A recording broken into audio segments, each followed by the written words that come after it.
What's up, everybody? Going live on Instagram and also Facebook.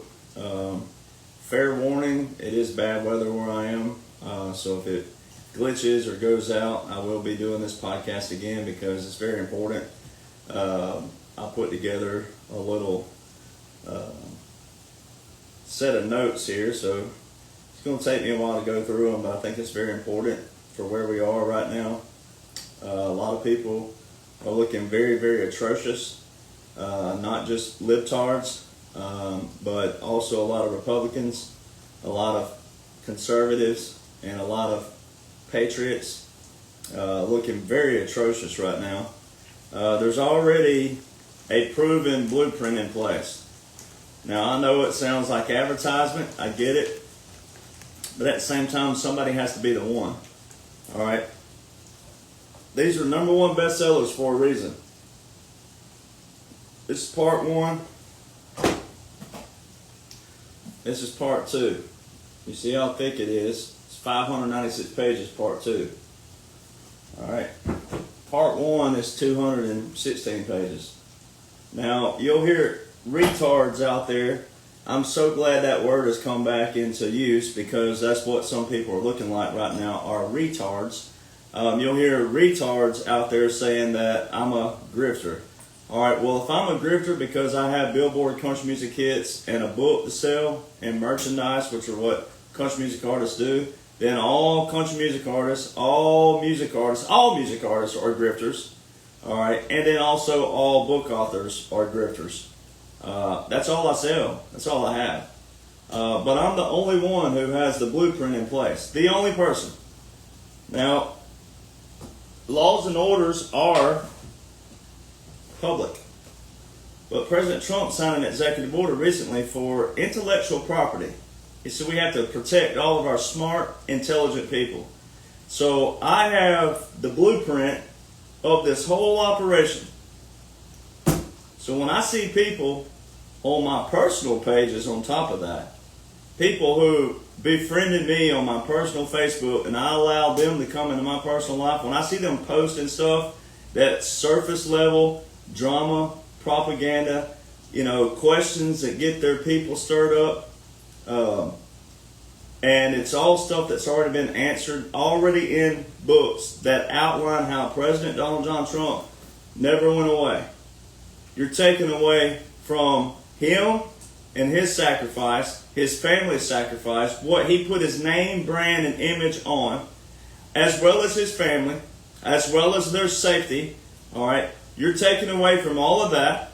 You're taking away from the greatest, most biblical, spiritual, biblical, monumental, historical operation known to man. You're taking away from that.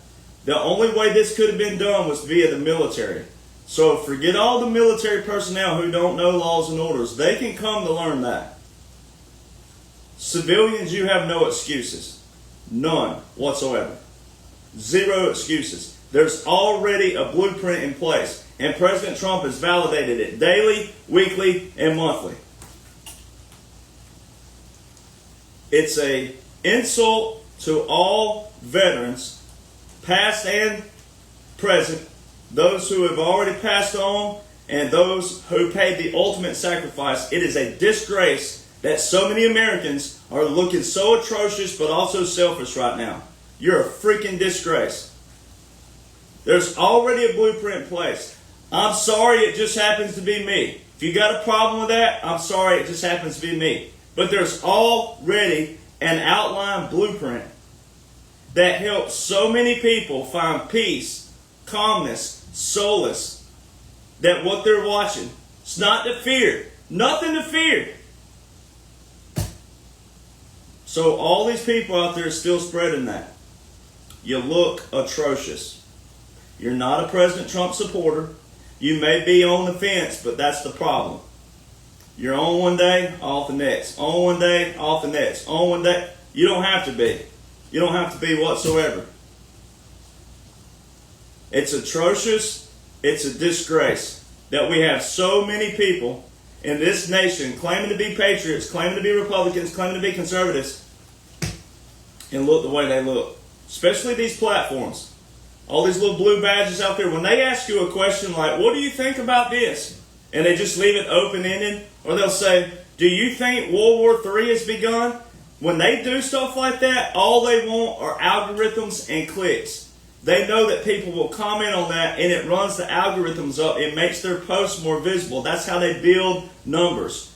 You all have to be better than that. There are certain people right now who don't need to be toting the news, toting the weight. They can't tote it. And to all the veterans out there who, it ain't been many of them, but there's been a few who showed resistance to me in the early days. They have their asses so far buried right now, they can't even find their head or their ass. They're so far deep in their holes right now, they can't find their head, their ass. They're in a black hole looking for a way out. They're going to peep out and say, is it safe to come out now? No, it's not safe, because you should have known the whole time. And all you civilians out there that have come after me and said, oh, he trashes veterans. No, I put people in their place when they should know exactly what's going on. You wouldn't go to a mechanic who don't know how to fix your vehicle. Why are they calling themselves a mechanic? If you went in there and you had a flat tire and they changed your air filter and you walked out there and you still had a flat tire and you're like, this is pretty obvious. You don't see a flat tire here? Well, we changed your air filter. You know how stupid that would be to call themselves a mechanic? How can you call yourself a veteran and you don't even know the laws and orders of what you served under? That makes no sense whatsoever. But that's not my problem. And so I don't want veterans to look atrocious. That's why I say, veterans, keep your mouth shut until you read, study, and comprehend. And if you can't comprehend, it's probably why you went into infantry. Sorry for all the good infantry who went into infantry for other reasons. But veterans, we have a way of speaking with each other. Military, we have a way of speaking with each other. You civilians that didn't serve, you have no reason to be barking whatsoever. Especially those who have trashed me. You have no reason to be barking whatsoever. You leave that to us veterans. Alright, if a veteran has an issue with me, they'll come to me. Not a single one has come to me. Not a single one. And the more this goes, it's already so obvious at this point for the people who have read, studied, and comprehend. It's so obvious at this point. I wouldn't have #1 best-selling books as an independent writer, no ghostwriter, independent, no publisher, if it weren't for the material that's already outlines what's going on. And President Trump validates it daily. And this book, Part 1, went in print December 2023, but it stems off of what they call the documents that I had put in documents, published January 2021. I didn't go viral until August 24, 2022. So these all stem from stuff I had already written way back here on Google hard drives. So timestamps don't lie. And those books, right now, the people who are reading them, but people who bought them way back, it's already outlining what's going on right now as we speak. All special operations, all unconventional warfare, clandestine, covert operations. Clandestine and covert are secret until they want you to know about it. And they're letting you know about things daily. So let's address, let me get my notes here while I stay on track. Let's address why the libtards look so atrocious calling President Trump a king. Alright, this is why they look atrocious. Alright, and also this is why, again, 60 veterans stormed the Capitol yesterday looking like dumb, idiotic morons. They probably have the lowest ABSAP scores known to man. So being a veteran doesn't mean you automatically are a good person, innocent, integrity, honesty, loyalty, service. It doesn't mean any of that. A lot of people have used the service, gone into service to get that title and come out and use it to their benefit in multiple cases. That's not what service is about. Service to this nation is for this nation. When you take an oath to the United States Constitution, it tells you exactly what you're taking an oath to. And the oath has changed through the years. You should probably go check out the oath when it was established. Guess what day the oath was established? June the 14th, 1775. And you only took an oath for a year. So look at all those people out there trying to trash me for not serving for 10 or 12 and 15 and 20 years, which was not my problem. The original Constitution, well, the original oath to the Constitution was a year. Now, I served longer than a year, but it's just the point that so many people are so jealous and ignorant, and they look atrocious. And it's only going to come back on you. Anyone who's vocal out there, it's going to come back on you. And your friends and your family, especially those who witnessed it, they're going to remember. They're going to remember that you didn't know, you never knew, and you also trashed people who did know and who have been trying to lead people the correct way. They're going to remember. I don't want you to look like an idiot, but if you want to, that's on you, boo-boo. Keep looking like an idiot. Or you can apologize, especially if you come after me. You can apologize and come back and say, look, man, I want to be on the good team. All right. Show some integrity. The laws and orders all outline what they outline. They're not unlawful. If they were unlawful, they shouldn't be in law. That's how that works. All right, so the veterans who stormed the Capitol, stupid. You're going to jail. You're going to jail for something that you don't even know about. That's how dumb you're going to look.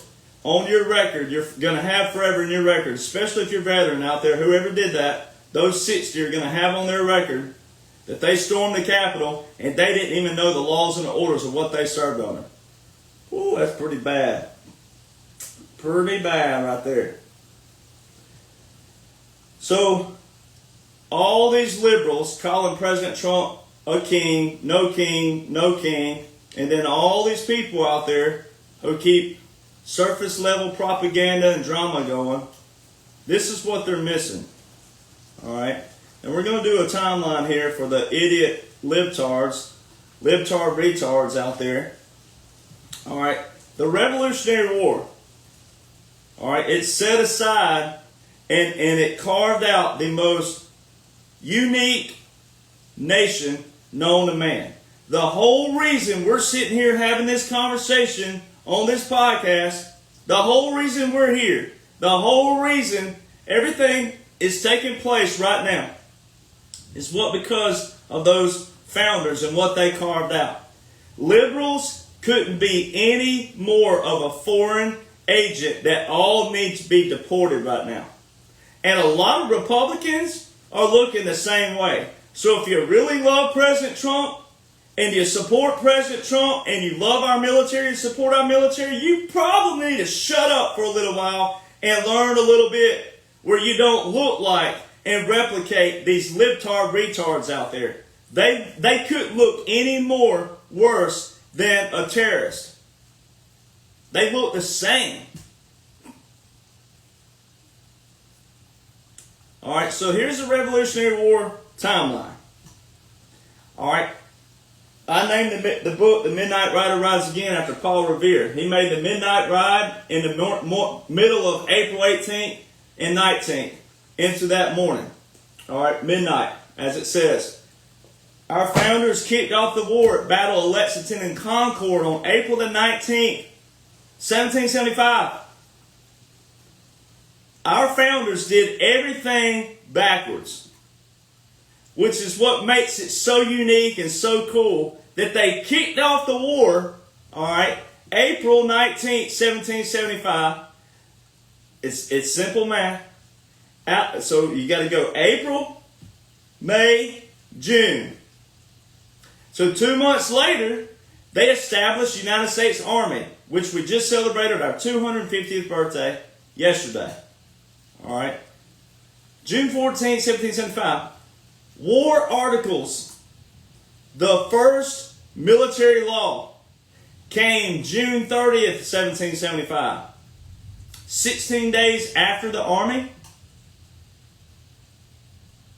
Let me do the math again. Let's see. 1775, 1776, 1777, 1778, 1779, 1780, 1781, 1782, 1783, 1784, 1785, 1786, 1787.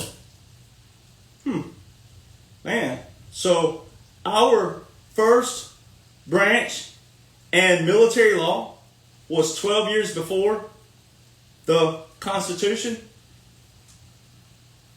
That's how stupid a liberal looks. They never talk about our founders. They never talk about the literature surrounding the Constitution. Never talk about it. They never talk about the Declaration of Independence. They never talk about the Federalist Papers. They never talk about any of the literature that supports our founders. We have enough literature, especially with the Federalist Papers. We have enough literature to prove what our founders were thinking, why they were thinking it, how they were thinking it, and why they established what they established. October 13th, Continental Navy. November the 10th, Continental Marine Corps.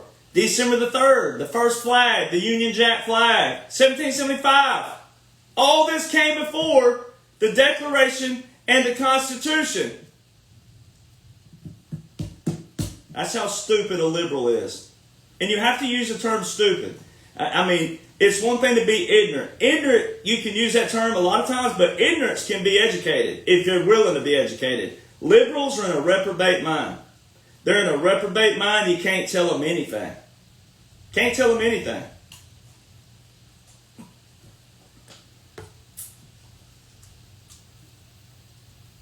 Then our founders declared independence 7 years before the war ended. They did everything backwards. They didn't go out there and kick the ass of the British and then, well, here we go. Let's sign it, boys. We're finished with this war. Let's sign right here. We declare independence. We kick the British's ass. Here we go. No! They declared independence 7 years before the war ended and went right back on the battlefield.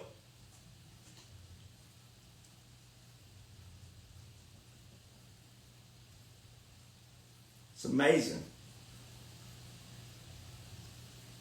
Then, Articles of Confederation, first Constitution, it was focused more on like a weak, centralized government. All right.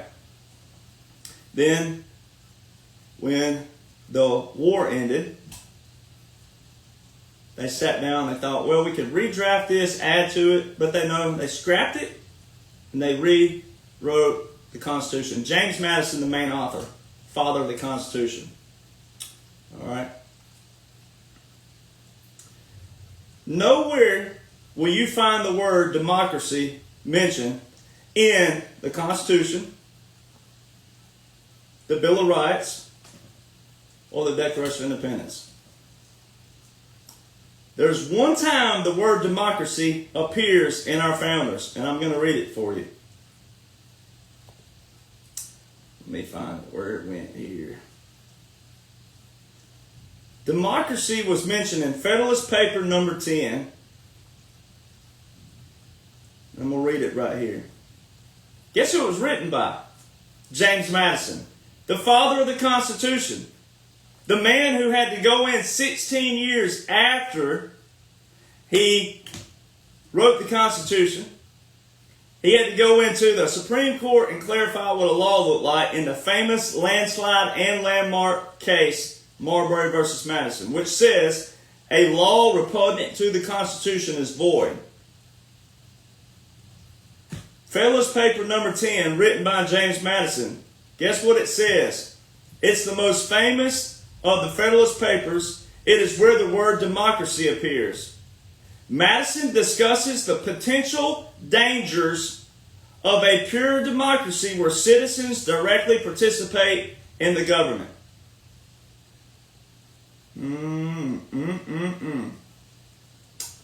Woo! That's how dumb a liberal looks. All right. Now, let's read the Declaration of Independence. You never hear a liberal mention the Declaration of Independence, ever. They never reference the Declaration. liberals quoting the Constitution, they don't ever quote the Constitution. They just say the word Constitution. They don't know anything about the Constitution. But a liberal trying to use the Constitution as their foundation to stand on is the dumbest thing they could possibly do. The Constitution was not written for us to stand on. It was written for us to keep our representatives in check, saying, hey, that's not what we want. That's not what we voted you in for. You're representing us, and this is what we want in law. And that's where, throughout history, the judicial branch took over, started dictating. Congress started dictating, started writing the laws, and lawmakers. Because why? People got lazy, people quit reading, and people quit having the passion like I have, when everybody needs to have the same passion. Because not all of us can pull the weight all the time. You got to pull it everywhere in all your states. You have to. So, let's read the Declaration of Independence. When in the course of human events it becomes necessary for one people to dissolve the political bands, right out the gate, political bands which have connected them with another, and to assume among the powers of the earth the separate and equal station to which the laws of nature and of nature's God entitle them. So straight out the gate, when liberals say our nation wasn't founded on God, our founders put it in Declaration of Independence. They put their God. They put our God. A decent respect to the opinions of mankind requires that they should declare the causes which impel them to the separation. We hold these truths to be self-evident, that all men are created equal, that they are endowed by their Creator with certain unalienable rights, that among these are life, liberty, and pursuit of happiness. That to secure these rights, governments are instituted among men, deriving their just powers from the consent of the governed. That whenever any form of government becomes destructive of these ends, it is the right of the people to alter or to abolish it, and to institute new government, laying its foundation on such principles and organizing its powers in such form as to them shall seem most likely to affect their safety and happiness. Prudence, indeed, will dictate that governments long established shall not be changed for light or transient causes. And accordingly, all experience has shown that mankind are more disposed to suffer while evils are sufferable than to right themselves by abolishing the forms to which they are accustomed. But when a long train of abuses and usurpations pursuing invariably the same object evinces a design to reduce them under absolute despotism, it is their right, it is their duty to throw off such government and provide new guards for their future security. That's exactly what is taking place right now. Therefore, Republicans and conservatives and patriots who are still following all these surface level propaganda drama, little pushers out there stirring up all this stuff, when there is an absolute blueprint in place by the United States military, all right, special operations in which President Trump shows daily in his hand symbols that is not Illuminati. Anyone who says that's Illuminati should also be deported and slapped upside the head while they're being deported. It's an operation. And forever just commenting on the comment that I'm taking it out on you, get the hell off my page. That's what you can do. This is what needs to happen in this nation. We have too many people right now, where we are, June the 15th, 2025, who have their heads so far up their asses, they can give themselves a tonsillectomy. This is pathetic where we are. For this many people claiming to be Republicans, claiming to be conservatives, and claiming to be patriots, where we are right now, when they claim to support and love President Donald John Trump, who sacrificed his whole name, brand, image, likeness, and his family, it's a disgrace. It's such a pure atrocity where we are right now that so many people look this atrocious. And coming on the comment box, you just want to get a comment in there. You just got to comment. No one wants to listen. No one wants to study. No one wants to apply out there in the bigger world. And you don't want to listen to the good followers here who are trying to help you out, telling you to shut up and listen. How did we get here? How did we get to this place where so many Americans are this lazy, this incompetent, and this stupid? How? How did we get here? How do you claim to love a man and support a man and you don't even want to know what he's working with? You think he's just firing off at the hip, waking up? Well, what do you want to do today, guys? What do you want to do, ladies? You need to know, because liberals out there are calling this man a king. Those are the people who protest more. They will at least get off their asses and get out there on the streets. Even though they look stupid, they will work you all day long. They will outwork a patriot. You all, a lot of you just want President Trump to spoon feed everything. A lot of you patriots out there just kick back. Oh, finally got my guy back in. You prove what happened the last 60 years, really more than that, but you prove what happened with bureaucracy. Because people are lazy and don't want to know the laws, don't want to know the orders. You think that a lawyer can only know the laws. You think that only high-ranking people in the military can know it. You are the problem. You're the problem. Then you want to trash liberals. I can trash liberals because they look stupid by law. But when you don't know the law, you look atrocious. You look just as worse as them. And at least they'll get off their lazy asses and turn the TV off and not play golf on Saturday. And they will go down there and stand at a courthouse and look stupid. That's what you're supposed to look like, but you're supposed to know what's going on. And you can know what's going on. God! How did we get so stupid in this nation?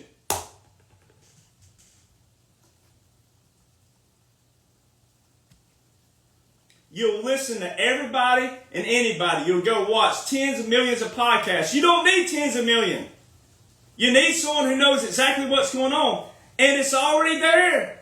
The people who are watching my pages and reading these books, it's daily. President Trump, daily. Daily at this point. Daily. It's already there. It's already outlined. You don't need any new podcasters. You don't need anything in your life. You don't need Fox News, OAN, Newsmax. None of these people.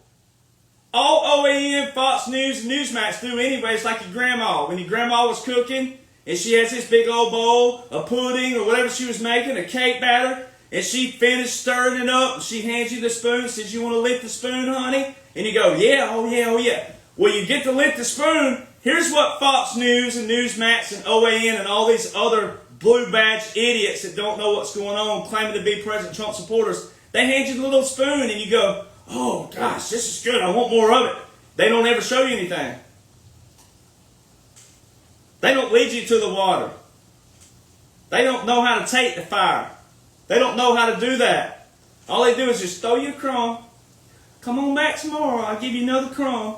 Might be a little smaller tomorrow though, because I got to keep you hanging on." That's what's wrong with America.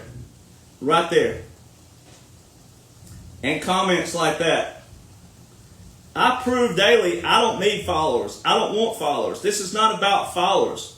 This is about keeping an oath and knowing that oath. It says, "I do solemnly swear to support and defend the Constitution against all enemies, foreign and domestic.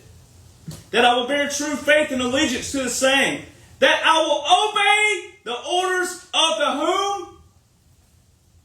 Who, liberals? Where you at, libtards? Where you at, you stupid morons? You guys give up, or you thirsty for more?" Best line in Home Alone ever. You guys give up, or you thirsty for more? Where you at, liberals? "I will obey the orders of the president and the officers appointed over me according to" what? "The Uniform Code of Military Justice." That's Title 10.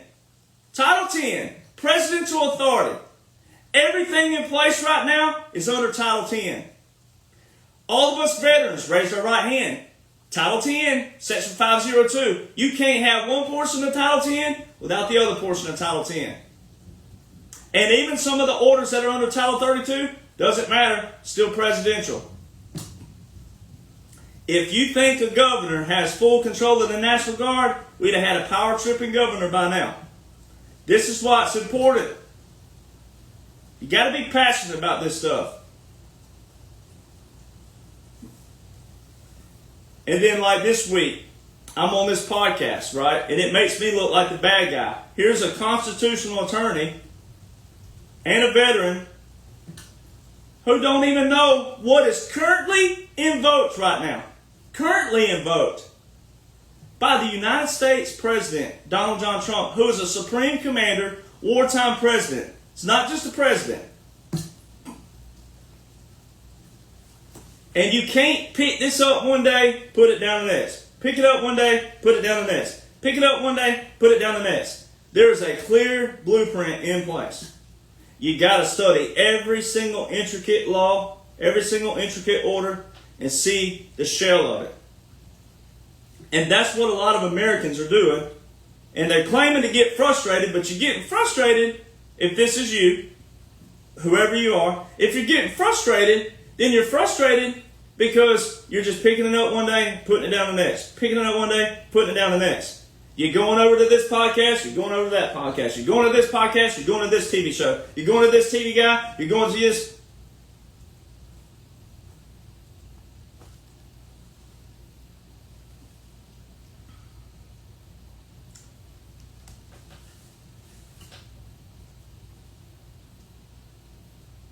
That is the operation. 45 started it. The dash was in the middle. 47. Don't worry about 48 yet, even though President Trump's already saying Trump 2028. Don't even need to worry about that. All these people, oh, that's got to be Eric. That's got to be Eric. You might want to calm down, sassy britches. You might want to calm down. It might not be Eric. The Constitution only says a president to serve 4 years in a term. It never specified that the Congress was to put term limits on the president. Nowhere. So if you love the Constitution, believe the Constitution, same thing with the word democracy. Nowhere in our founders' writing, except for Federalist Paper number 10 and James Madison, where he says a democracy is dangerous.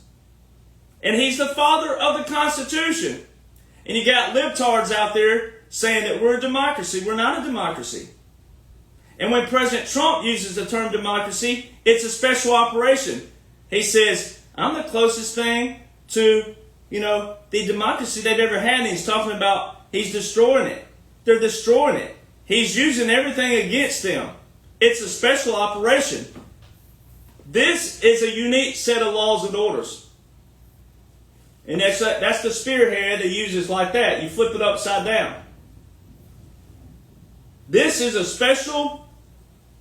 special operations for a reason. You have the term special for a reason. All right? Not special like the libtards. They're a different kind of special. All right? So that's why you Republicans and you conservatives and you patriots don't want to look a special kind of special either. All right? You don't want to look like that. You don't want to look like what's eating Gilbert Grape. All right? You don't want to look like that. There's no way President Trump did this as a regular president. There's no way. There's no way whatsoever. No way.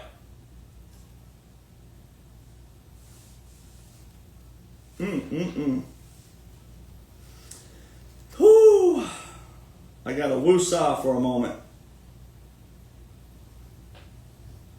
January the 20th, 2017, President Trump had 2 officers walk down behind him. Military. First time in history.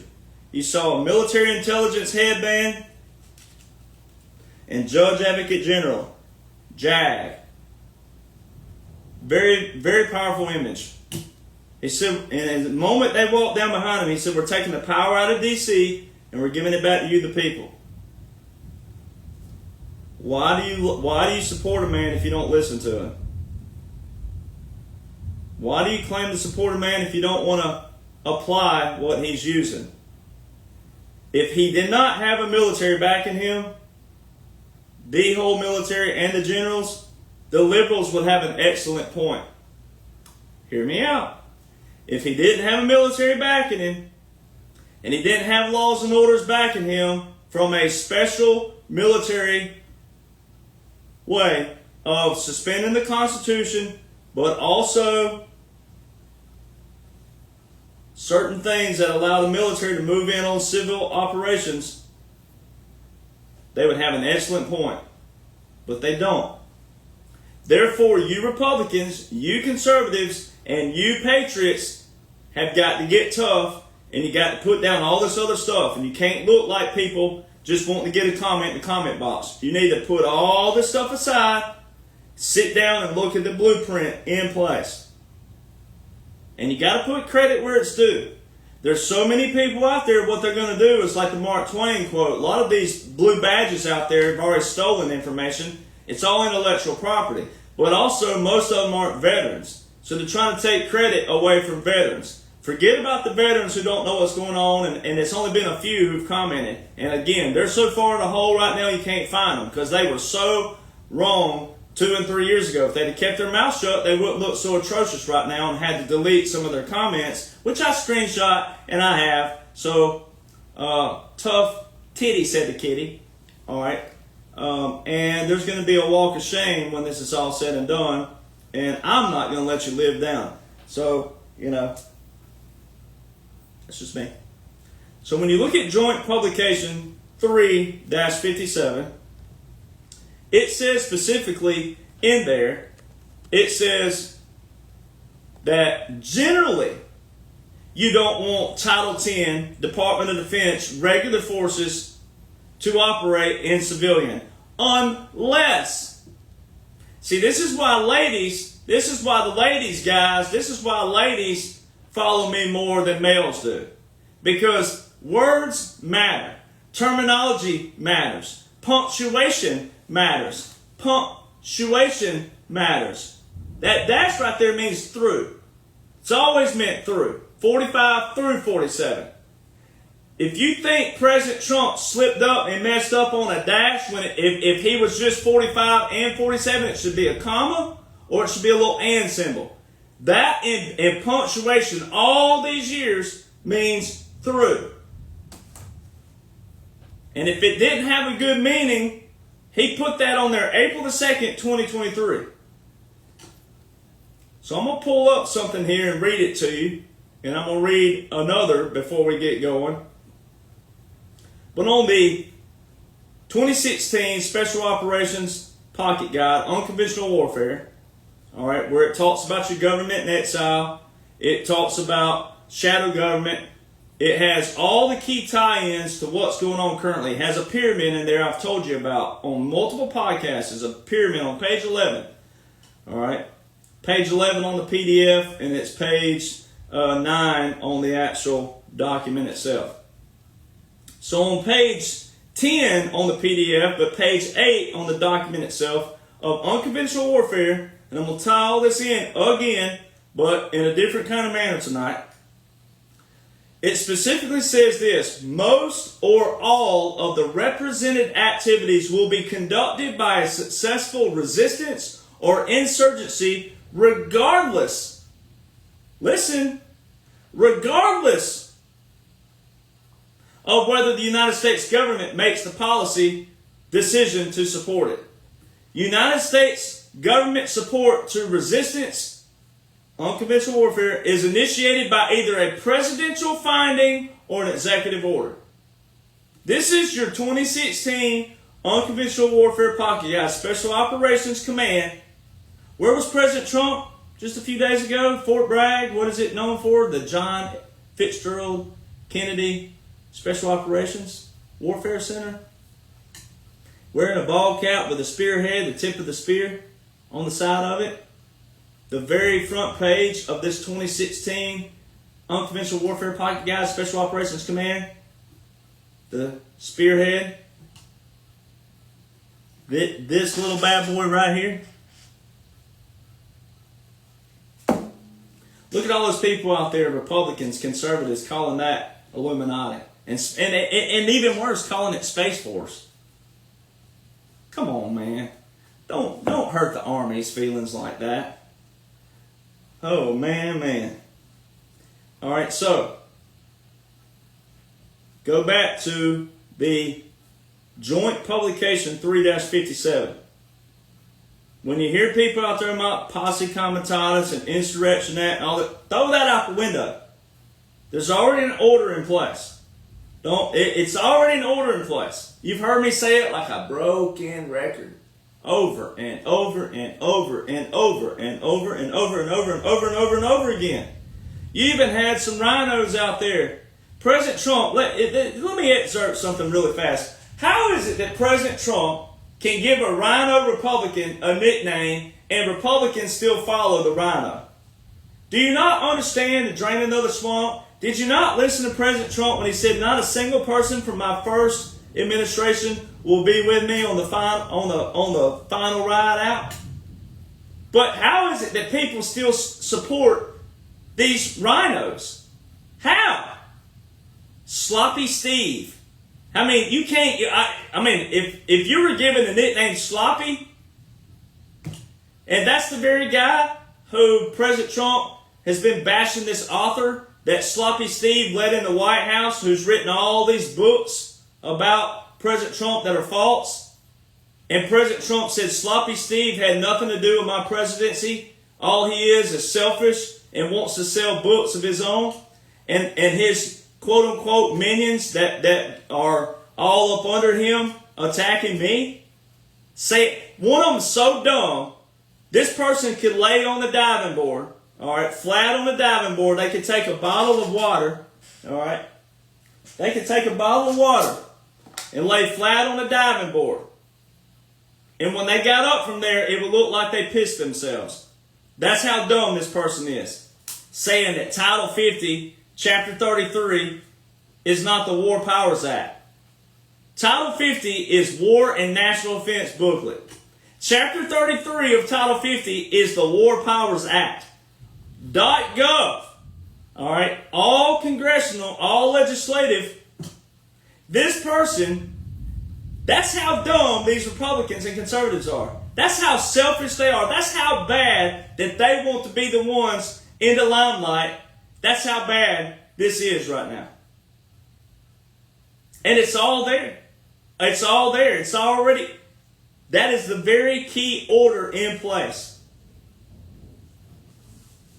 So you got to take Joint Publication 3-57 where it specifically says, generally, no, you don't want the United States regular forces, Title 10, your Army, Navy, Marine Corps, Air Force, and Space Force. No, you don't want them. Generally. That's why words matter. Generally, you don't want Title 10 forces in civil operations. Unless the Constitution or Congress deems so. Well, watch this.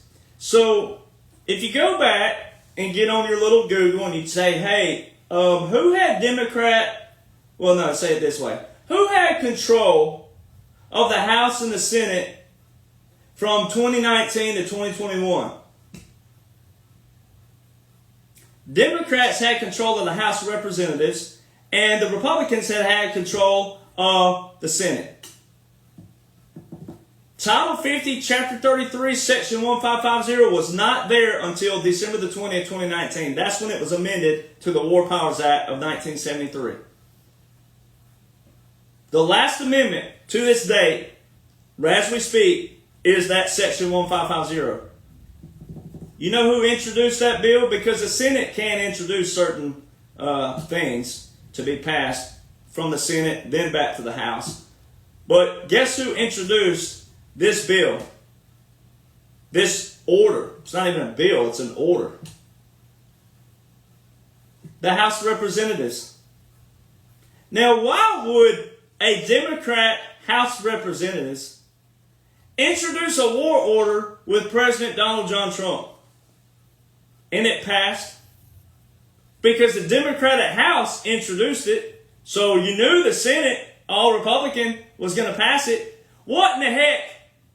Think about it. The Democratic House introduced Section 1550, which is the very key war order in place right now.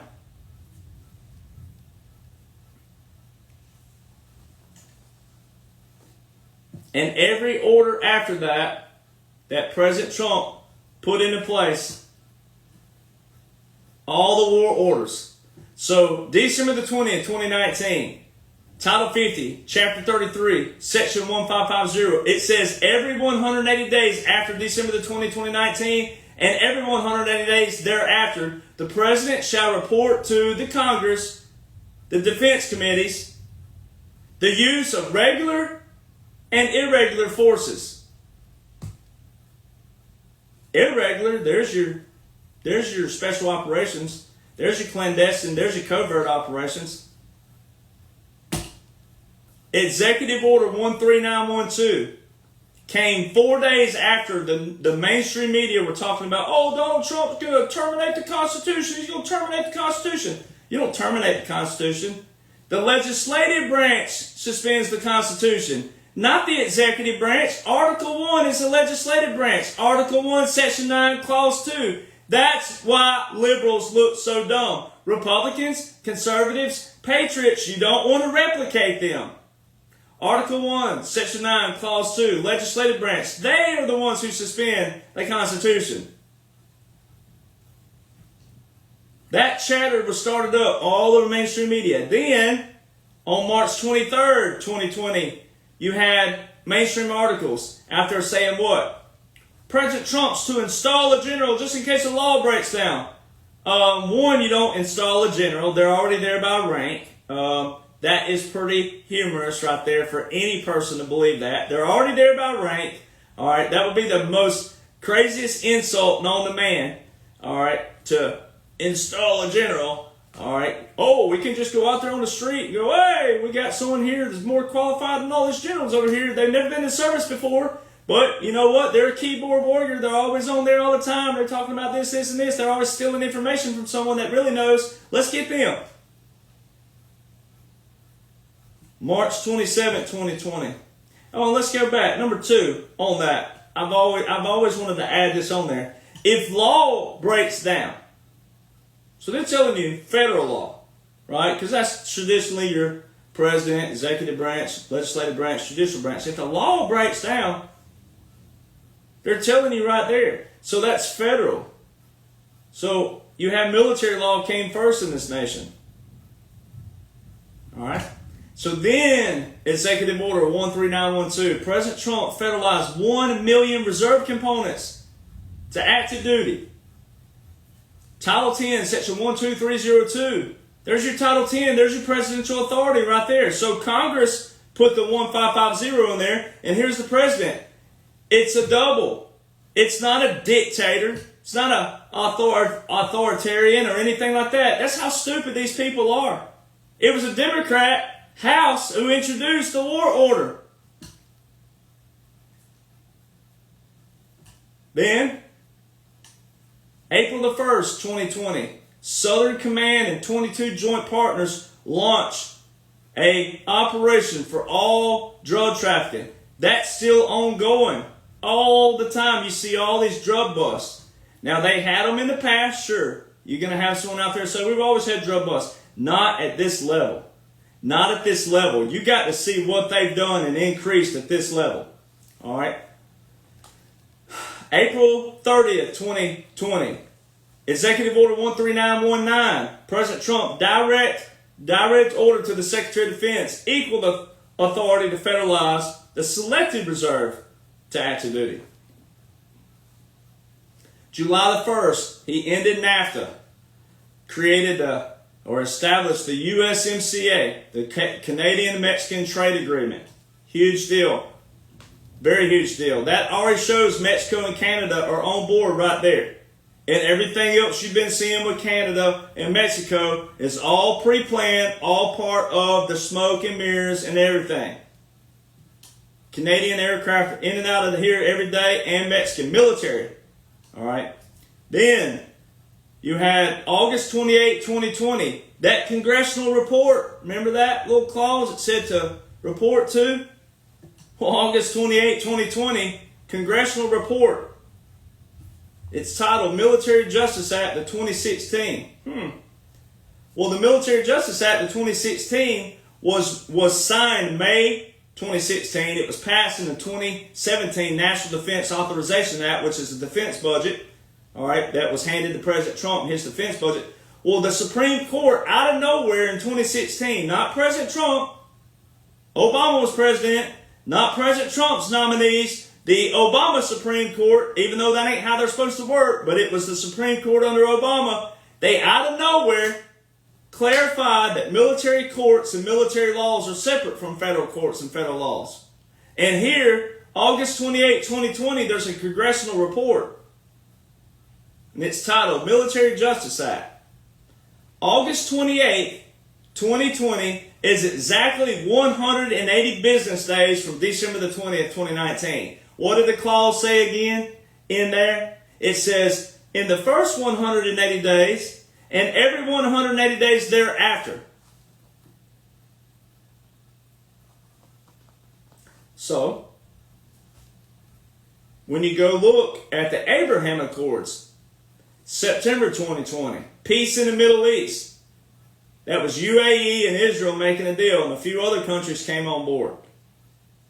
All those nations have been in and out of the United States military over the last 3 and 4 years. All the time. And they're all landed on reserve basis and National Guard basis. There's been a few on regular military basis, but the majority of them, 99% of them, reserves, National Guard. Reserve, National Guard. Alright. Then, you had Executive Order 13961, December the 7th, 2020. That's the invocation by President Donald John Trump, wartime president though, the invocation of continuity of government.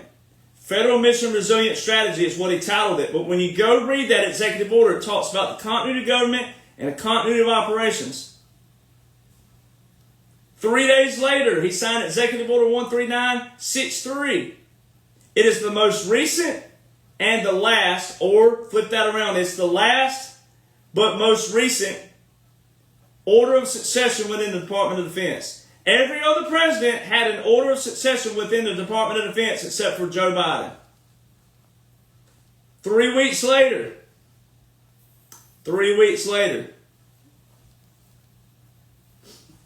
January the 1st, 2021, publication comes out, FEMA and the Department of Homeland Security. It's titled Reconstitution of the Executive Branch. Well, reconstitution means to take something and put it back into its original state. So they're telling you right there that the executive branch has not been in its original state. Reconstitution. All right. Well, January the 17th, 2017, 3 days before the famous speech and the military walking down behind President Trump, we're going to take the power out of D.C., give it back to you people. 3 days before that, Federal Continuity Directive 1 was reissued. Continuity government. The overall shell. June 13, 2017, Federal Continuity Directive 2 was published. It's the implementation of it. They're very long to read, but you got to go read them. All right, but that applies to your continuity governments. When you have a continuity government, as President Eisenhower established, he's the one who established the continuity government. All right, when you have a continuity government, you have these things called Presidential Emergency Action Documents, PEDs for short. All right, they're pre-planned, they're pre-drafted. But there's 4 ways the military pairs with federal. Executive orders, national emergencies, proclamations, and treaties. You know what the 4 components are of a presidential emergency action document? Executive orders, national emergencies, proclamations, and treaties. Go back to Special Operations Command booklet again. What did it say? It said specifically, let me find it. Most or all of the represented activities will be conducted by successful resistance or insurgency regardless of whether the United States government makes the policy decision to support it. United States government support to resistance, unconventional warfare, is initiated by either a presidential finding or an executive order. President Trump federalized 1 million reserve components. Reserves. He went with the reserves straight out the gate. He didn't go with the regular military. He went with the reserves straight out the gate. Your executive orders under that War Powers Act. That War Powers Act is exactly what it says. The War Powers Act. That was a declaration of war. But President Trump put us in a defense mode the way the founders, but also all the founders all the way up to Eisenhower established it, where you put us in a defense mode and we protect our own turf. That's why President Trump's taken shots recently, and he said, I like this guy. I nominated this guy. He probably could be on the offense kind of guy, but he's a defensive strategy guy. President Trump's taking shots at all the deep state, the bureaucracy. These people used these laws and orders, and they kept passing down, they kept handing off the torch to every president with a national emergency. So when Carter got done declaring national emergencies, he passed it off. And when another president would declare a national emergency, they passed it off. Wasn't supposed to do that. And we're going to get to the oldest national emergency that's right now and explain that. It was never supposed to be passed off like that. A national emergency after 2 years is not an emergency anymore. And a national emergency that's gone for 40 years is not an emergency anymore. That's bureaucracy. They lied to you. They confused you. They tricked all of you. They brainwashed all of you, and they controlled you. They psyoped you. Now we're running a counter psyop. This is exactly what it is. And you hear all these people out there trying to talk about it who aren't military. They need to shut up and stand down to people who are military. And it ain't a bunch of us, but again, that's not my problem and all the commanders that I know. That's not our problem that so many people are lazy and uneducated and don't have the capacity to put all this in a big, massive blueprint. But guess what? There are commanders who wrote these publications.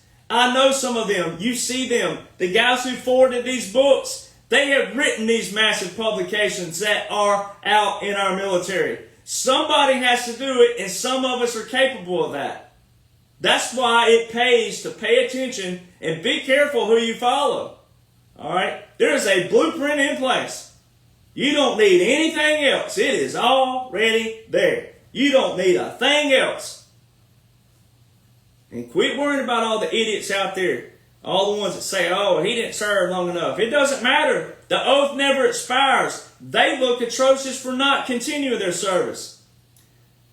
January the 6th, all of a sudden 60 idiot veterans stormed the Capitol yesterday on June 14th, and they just canceled out January the 6th. They canceled all the libtards and all their bullcrap, even though January the 6th, 2021 wasn't what anybody thought.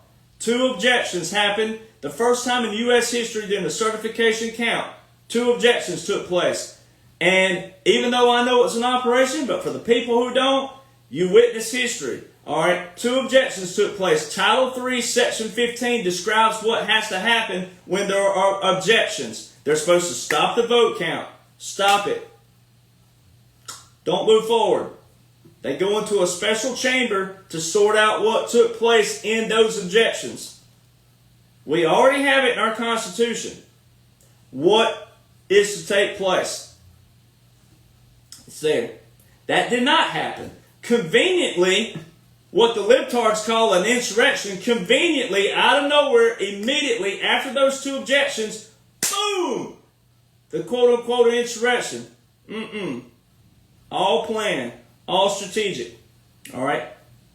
Then, when the smoke cleared, you saw Nancy Pelosi, it was so frightening. It don't matter how frightening it was if it was real. It don't matter if it was real. It don't matter.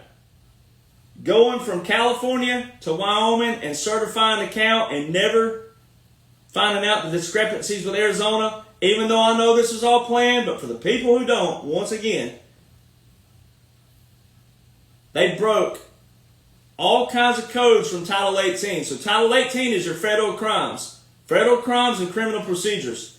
Title 18, Section 2381, 2384, 2385. They also broke Title 3, Section 15, which is your very codification for what happens with objections. And then they also broke 52 U.S. Code 20511.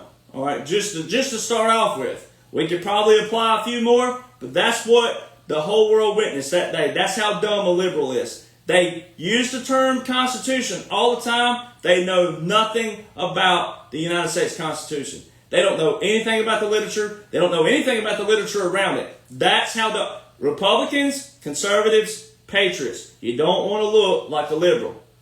There's a blueprint in place. It's already there. It's already been proven. It's already been validated.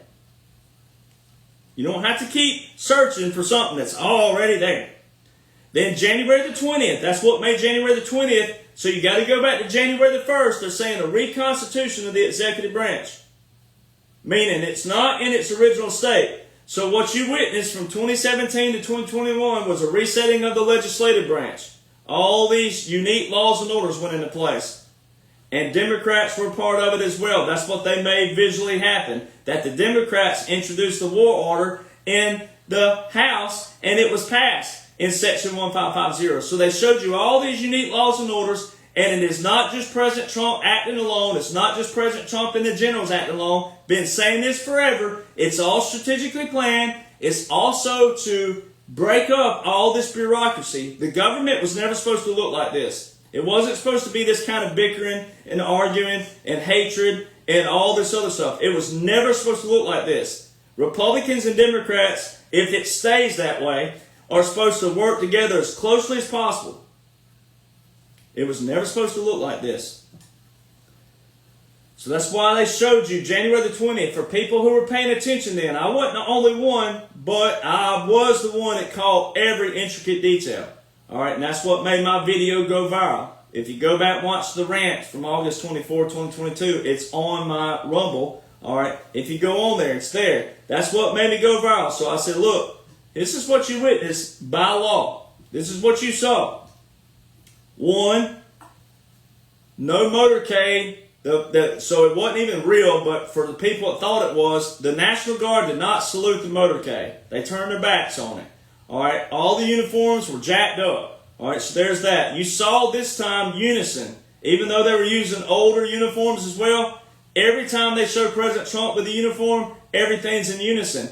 All the uniforms around Joe were all jacked up, all mismatched, etc. All different kinds of patterns together. That is not how the military operates or functions. All right, he raised his right hand at 11:47 a.m. Eastern Standard Time, which is a violation of the 20th Amendment of the Constitution. Again, every other president swears in at 12:01 to 12:05 p.m. Eastern Standard Time, except for quote-unquote Joe, 11:47 a.m. Eastern Standard Time. Violation of the Constitution right out the gate. So there's another thing, the libtards, they look so stupid. You have to use the term stupid. So therefore, again, Republicans, conservatives, patriots, you don't want to look the same way. All right. Then you had Amazing Grace. All right. It's a funeral song. All right.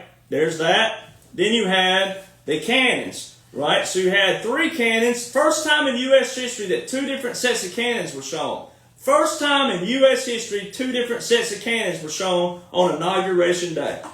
All right. That is showing you right out the gate that, oh, there's three cannons here and there's four cannons here.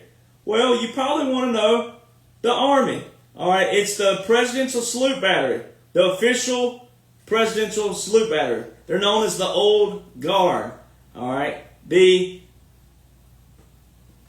3rd Infantry Regiment, the oldest unit in the United States Army. The oldest, 1784.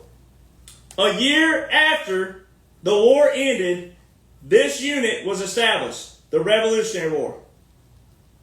So they show you two different sets of cannons the first time. Well, you heard Pete Hegseth said that we're going to be fit, not fat. Well, I'm not fat shaming, but if you take it that way, well, you're just probably a sore loser or a sissy liberal deep down. Because there were fat soldiers shown for quote-unquote Joe on January the 20th, 2021. They were all moving around in formation, moving around, every one of them completely different. No way. That is not military bearing, for one. Two, that's not the official Presidential Salute Battery that would be doing that. They are so finesse in their movement, it's insane. They're mortar men. They're not artillery men. This is all they do. There was not a commissioned officer present. That's Army Regulation 600-25, 2-3 cannon salutes. All right? There wasn't a commissioned officer present there. There's that. President Trump had 4 cannons at Joint Base Andrews. Red carpet rollout, hail to the chief. No other presidents had that done before on a farewell. 4 cannons, by definition, is a 21-gun salute. It is so atrocious that we have had people try to argue with me before. When you go to Arlington National Cemetery.mil, and it tells you specifically that the 3 cannon, the 3 volley salute, rifle or cannon, 3 volley salute seen or heard at Arlington is not to be confused with a 21-gun salute. The 3 volley is a funeral. That's how dumb Americans have gotten. That they will absolutely argue with facts that I didn't make up. It wasn't like I wrote this. It's not like To Kill a Mockingbird and you just don't like the book To Kill a Mockingbird. I mean, this is stuff that's been written and the same with laws and orders. You don't have to like them, but that's what they are. But when you say it's unconstitutional or it's this or it's that, not a single person who has been resistant towards me have taken all the laws and orders, all of them, and shown how they don't mean what they most certainly mean. Because they most certainly mean what they mean. That's how the law works. So let's go back really quick, moving through here, to Title 50, Chapter 33, Section 1550. I've done this before, where you scroll down to the bottom, the very bottom of it, on uscode.house.gov. It says Executive Documents. I've done this before and we'll do it again, just to make liberals, to for sure put them in their place, because they're absolutely atrocious. Delegation of authority under Section 1285 of the National Defense Authorization Act for fiscal year 2020. Memorandum of President, doesn't say of the President, it says Memorandum of President of the United States, July 19, 2021, provided. Now let's do our math here. If Joe Biden was President, January, February, March, April, May, June, July, 7 months, give or take, this is what was happening if Joe was real. I know he wasn't, but for the people who does, this proves even more to them that he's not real. He was never real, and he was never president by laws and orders. Memorandum for the Secretary of Defense. By the authority vested in me as president by the Constitution and the laws of the United States of America, including Section 301 of Title III United States Code, I hereby delegate to the Secretary of Defense the authority and functions vested in the President by Section 1285A through E of public law. I love the word public. If you ever watched the comedian, I can't think of his name right now. What's his name? Ron. Let's see. Comedian. Let me look him up. Ron White. Cannot think of that. Save my life. Ron White said, I was in a bar, drunk where I wanted to be. And then I got kicked out in the streets, and a police officer tried to arrest me for being drunk in public. And he told the officer, I don't want to be drunk in public. I want to be drunk in a bar. All right. Again, I hereby delegate to the Secretary of Defense the authority and functions vested in the President by Section 1285A through E of public law on the use of military force and support of partner forces to the Congress. Well, guess what? Title 50, Chapter 33, Section 1550 already says what? That the President is to report to the whom? Congress, defense committees, after the use of regular or irregular forces. And guess what it's titled up here? Section 1550, reports and briefings on use of military force and support of partner forces. Now let's go back down here and what is this saying?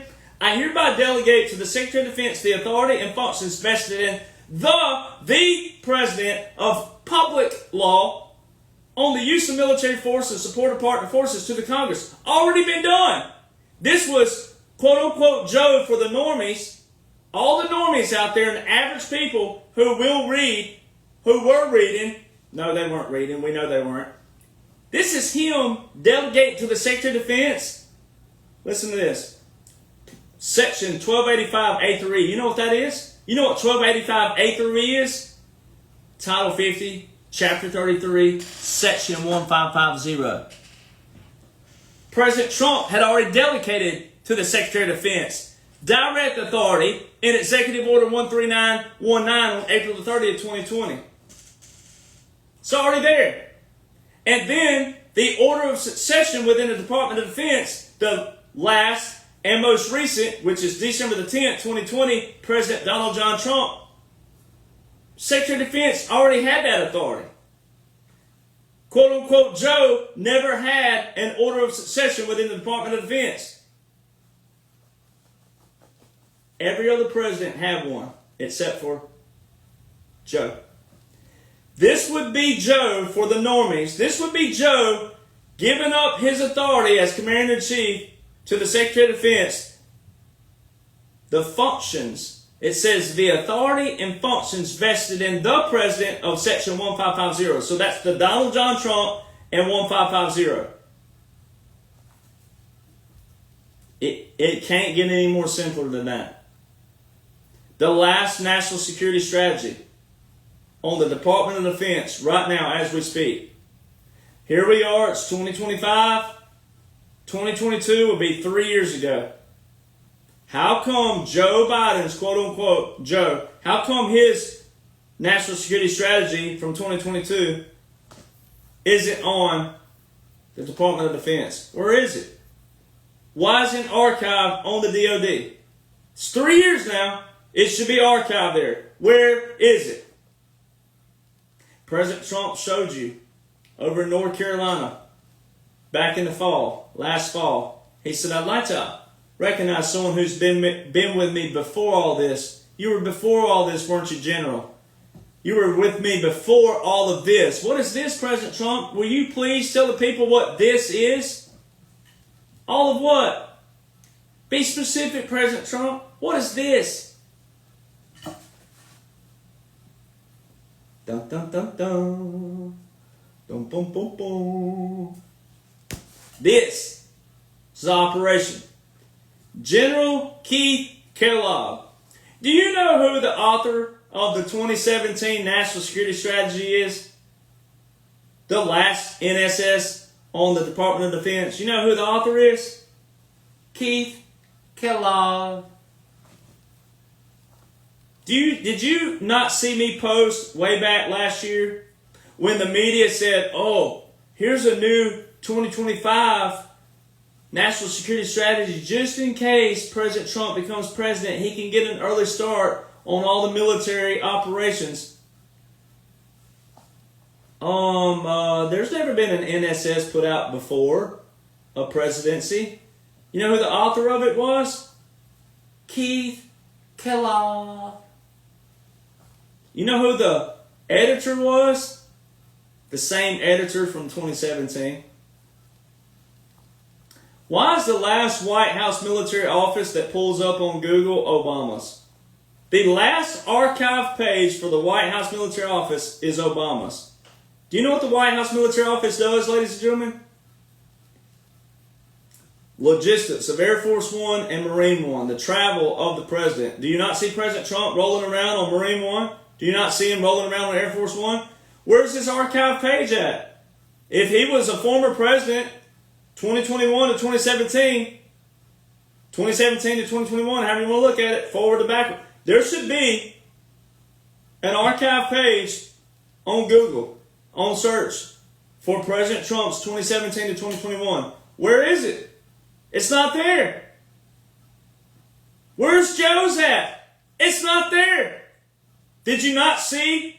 Did the normies not think they saw old quote-unquote Joe riding around on Air Force One? that never had a presidential call sign? Not once.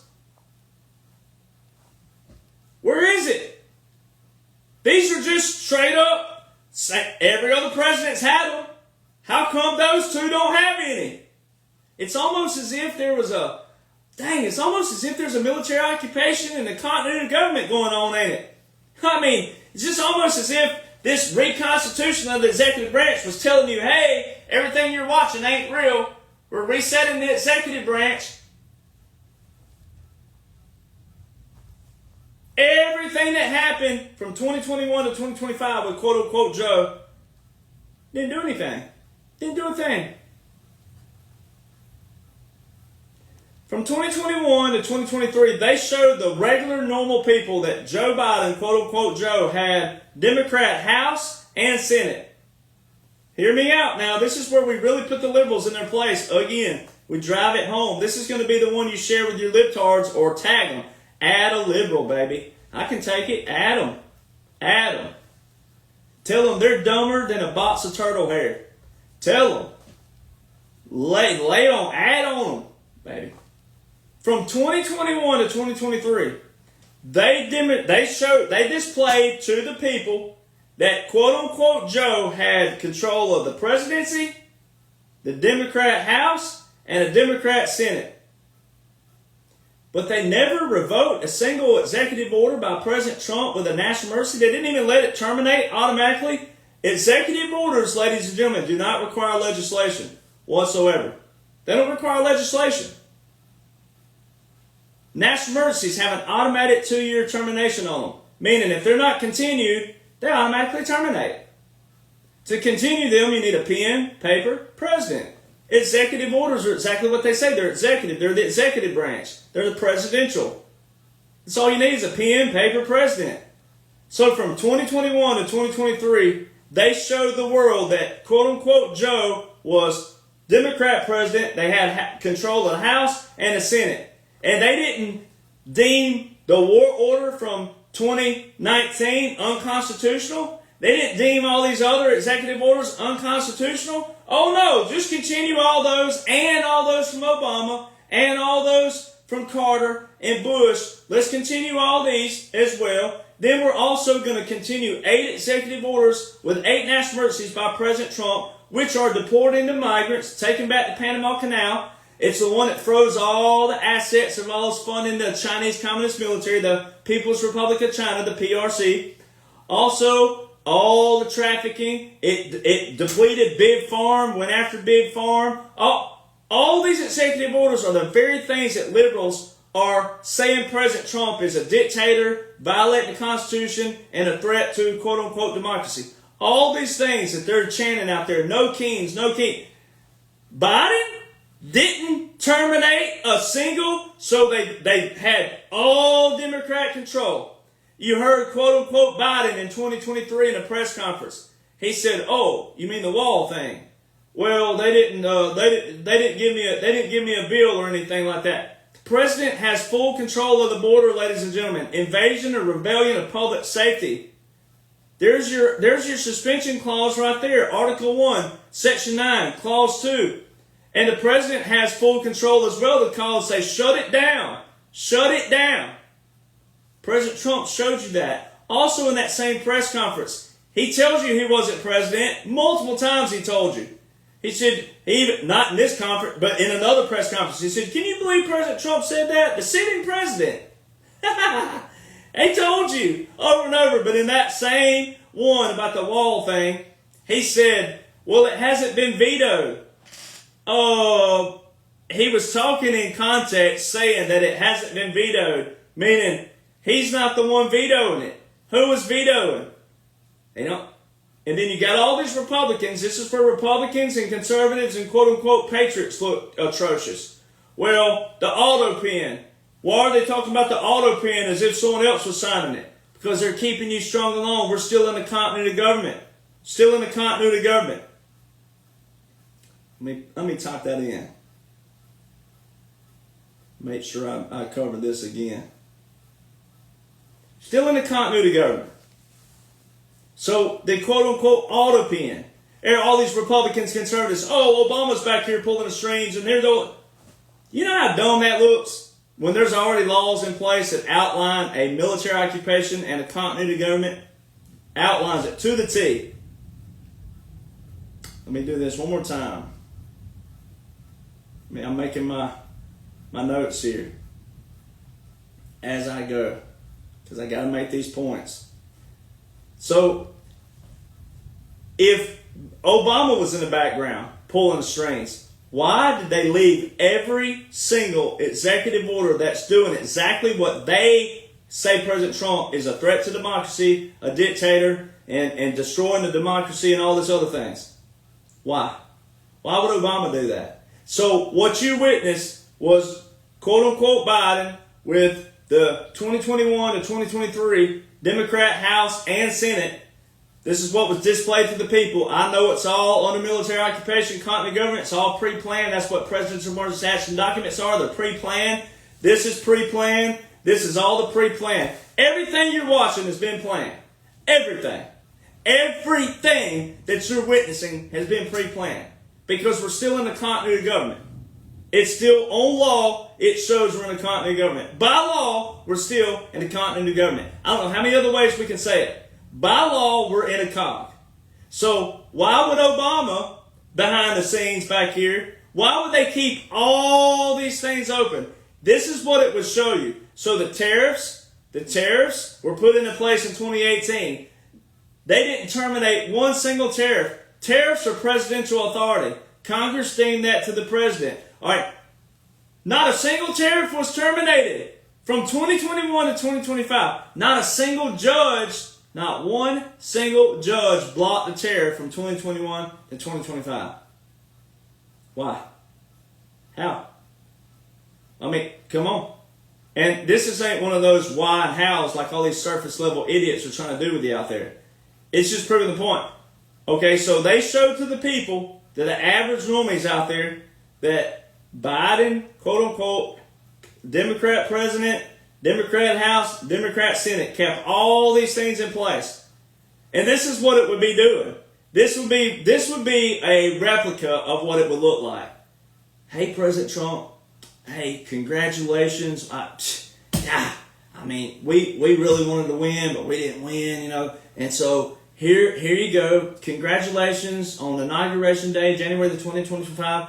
Here's all your executive orders with national emergencies. We kept those in place. We knew they automatically terminated, so we went ahead and continued them. All right, every 2 years we continue those. All right, so this way, starting on January 20th, like all your speeches you said on rallies out here in 2021, 2022, 2023, and 2024, you told all your people that when you get in office, you're going to have a mass deportation. So we kept that order in place right here. We didn't terminate any of the war orders that your Democratic House and Republican Senate passed December the 20th, 2019. We didn't deem it unconstitutional. We didn't terminate any of that. We didn't revoke any of your executive orders with your reserve components on Executive Order 13912, Title 10, Section 12302. We kept it going, all right? It's still going in place, all right? We didn't terminate all these other executive orders over here that we've never planned on doing anything with anyway, that Obama did, and Bush did, and Clinton did, and Bush Sr. did, and Reagan did, and Carter did. We left all these open because we weren't planning on doing anything with those anyway. We left those for you as well, where you can take a little slack because people are going to say, oh, you're a dictator and all those other things. But we know that you're going to end all these national emergencies that have been in place all these years. We left those open because we know that you will do what you say you'll do. So we left those open. And also we left open all the executive orders with national emergencies that you declared. 8 of those that are actually deporting illegal migrants, taking the Panama Canal back, all the illicit drugs and drug trafficking and child trafficking and sex trafficking and human trafficking. We left all those open.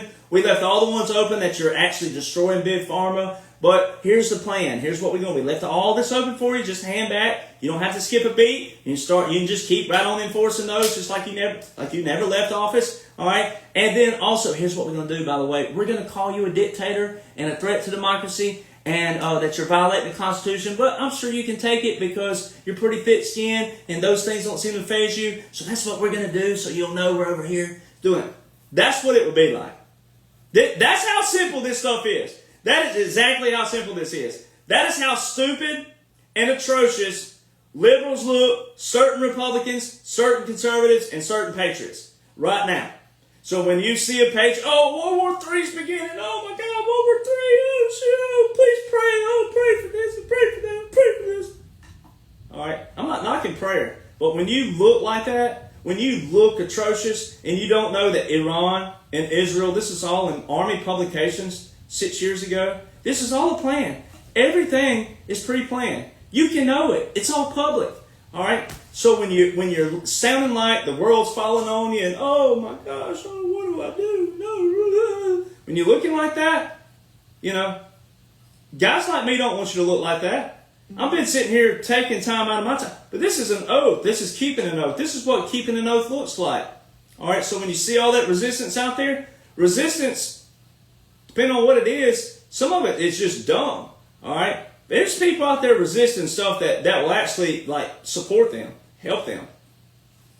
So that's how dumb liberals look right now, calling President Trump, oh, no king. It's not unconstitutional. Everything is in place. But why would quote-unquote Joe and quote-unquote Obama and quote-unquote Hillary and all the people who supported quote-unquote Joe, why would they keep these in place? I mean, that's the stuff that baffles my mind. That is how simple this is. That's how simple it is. And that's also why I always have to do this, just because it's so much fun. There was a certain idiot 2 years ago who tried to steal my trademark. He went on he was telling me all over the internet. He was telling people, oh, presidents, this is what presidents do. They continue executive orders. Continuing that order don't mean anything. Yo, you look stupid now, don't you, pal? Here he is, an officer in the military. The same woke officers that all need eliminated. They need X'd out of the military. That's how dumb people look. They see what they did by opening their mouth way too soon, way back here. That's what happens when you don't know the laws. You don't know the orders. You don't know what's currently in votes right now. Walking around telling people, presidents that's what they do. They continue executive orders. That's how funny this is. Oh! So you're going to tell me that President Trump's a threat to democracy and violating the Constitution and he's a dictator and all these other things? And that's just what presidents do? Oh, here you go, President Trump. We didn't terminate anything of yours. The people, they knew we had full authority. No, they didn't. This is how simple this is. They didn't have any authority. This is all pre-planned. This is all a movie. Everything you're watching is pre-planned. It's all there. That's exactly what presidential emergency action documents are. They're pre-planned. They're pre-drafted.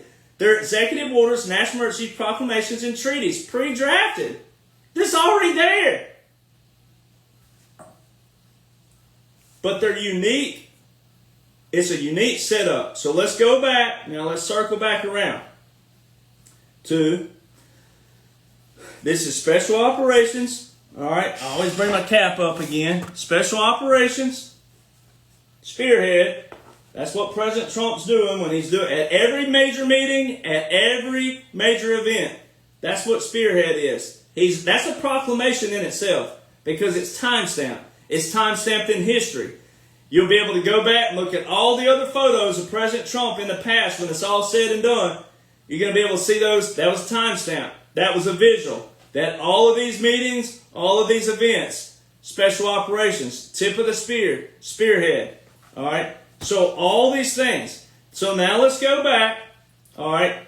To presidential emergency action documents and then also tie in. So when Eisenhower established that, they established when you declared a national emergency, all right, before 1973 War Powers Act, keep in mind, this was before that, when they declared a national emergency, whenever the president did this, then what took place?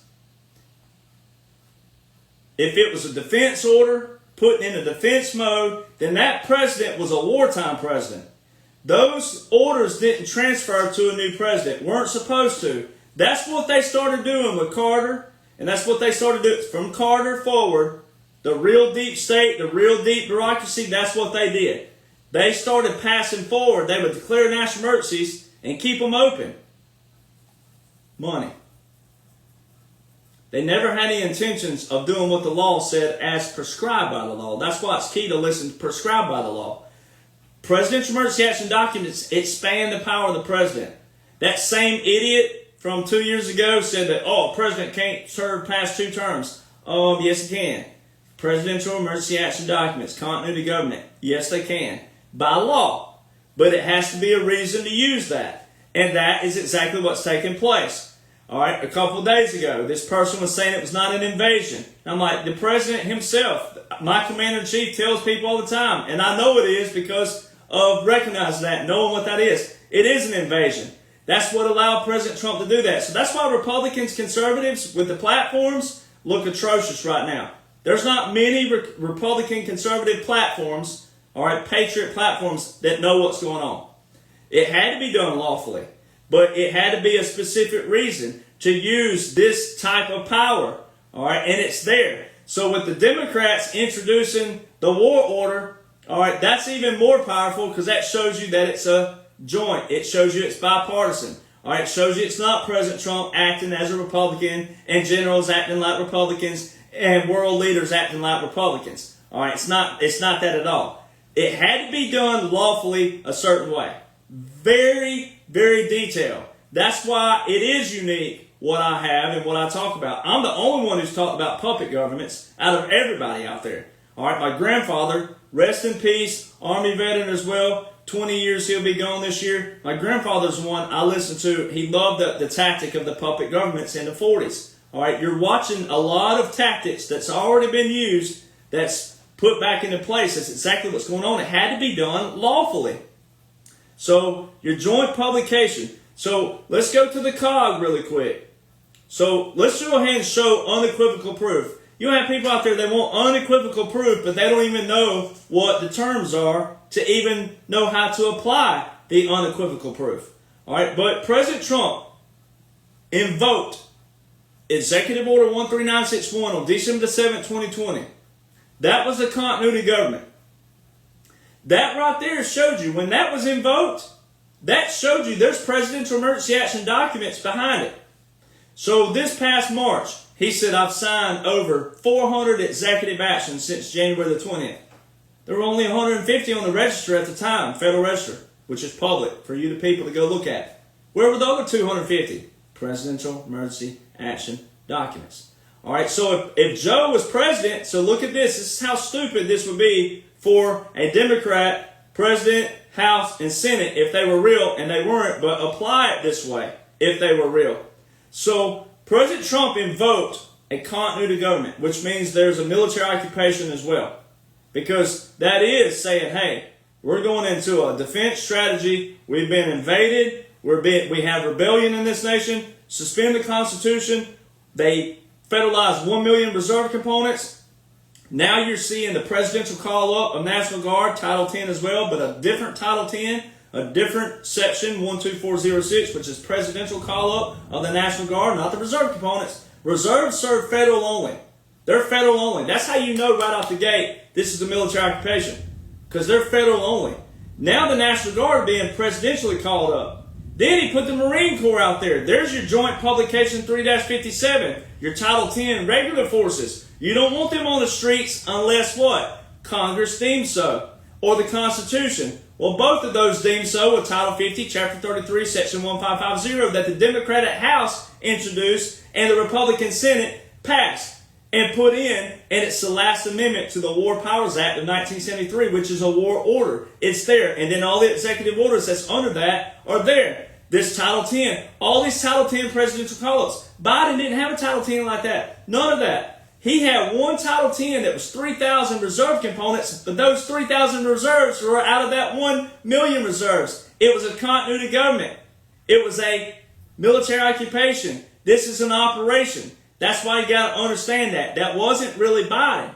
All right, so now you got to tie this in. You got to hang with me. Tie it in. Watch this. So if it wasn't a continuity government, then they displayed to you the people that, again, quote-unquote Joe, had president, House, and Senate. Why would they let a continuity government run from December the 7th, 2020 to January the 19th, 2025? So just this January 19th, 2025, quote-unquote Joe partially, keyword, partially revoked portions of Executive Order 13961, which means we're still in a continuity of government. Why would Joe wait to the last full 24-hour day of a presidency to partially revoke a continuity of government that was put into place December the 7th, 2020? If President Trump is a threat to democracy and all these other things, why would they leave all these things in place? If it wasn't, you can't revoke something that wasn't invoked. So it proves continuity of government. Already, that proves continuity of government. And they only partially revoked it, which means we're still in the continuity of government. We're still in the military occupation. So for all the idiots out there that you hear that, oh, dear Johnson's just keeping this going. No, laws and orders show that we're in a partial revocation, meaning it's still partially invoked continuity of government. And President Trump told you way back in November, he told you, he said pretty soon we will be not an occupied country. He didn't say when, he just said pretty soon. All right, so he told you we're still going to be under it a little while. And as you know, Israel will be saved for last. All right, so you know that. And you're witnessing that right now. You're witnessing everything. So now you got to go back to knowing that COG is still in place. That means when there's a continuity of government, there's a presidential emergency action document. Those don't transfer whatsoever. So that's why you got to know that Joe was a pre-planned. All right, all this was pre-planned. They had to keep things going. They had to clean this out lawfully, but they had to do it right. And when we went full-fledged military occupation, that meant clean everything while we can. Let's do it. Let's do it now. There's going to be some bumps. The normal people, the average people are going to be bickering and fussing and whining and complaining. You don't have to. You don't have to. You can know that this is all being done lawfully, bipartisan, but also with world leaders for humanity, and not look atrocious like the libtards, and not look like the rhino Republicans and the never-Trumpers. A lot of these people are never-Trumpers, and they're rhinos. They didn't want to vote for President Trump, but they had to because that was, quote-unquote, all they had to vote for. That's why they look atrocious. All right? History's going to account for President Trump in the dash, and history's going to show I'm going to be one of the last ones standing with all the consistencies. Because I'm working under President Trump. It is that simple. It is, I mean, you can't get any more simpler than that. It's straight up all the laws and orders currently invoked. All right, so now go to Joint Publication 3-57 again, where it says, generally, you don't want the normal, regular Department of Defense Title 10 forces with civilian operations unless, there's your key word, unless the what? Constitution or Congress deems so. Well, they did so. Your Democratic House introduced Section 1550, and your Republican Senate put that in the War Powers Act of 1973, which is a War Powers Act. It's a war order. And then you have an executive document, so quote-unquote Joe relinquishing his power and authority to the Secretary of Defense and the President of the Section 1550. Who was the President of 1550? Donald John Trump. It's that simple. All right. So then you pull in your presidential emergency action documents. They were established to expand the power of the president if had to be. And that's what you witness. They were never supposed to be passing these executive orders with these national emergencies like they have. All right. That was where Congress tried to limit the president's power in 1973 in the War Powers Act, where they had to declare a national emergency. So President Trump and the generals and the leaders that know how the law is supposed to be, how it's supposed to read, they're taking all of the deep state swamps tactics and using them against them. The CIA are the ones who use all these masks for years. All right.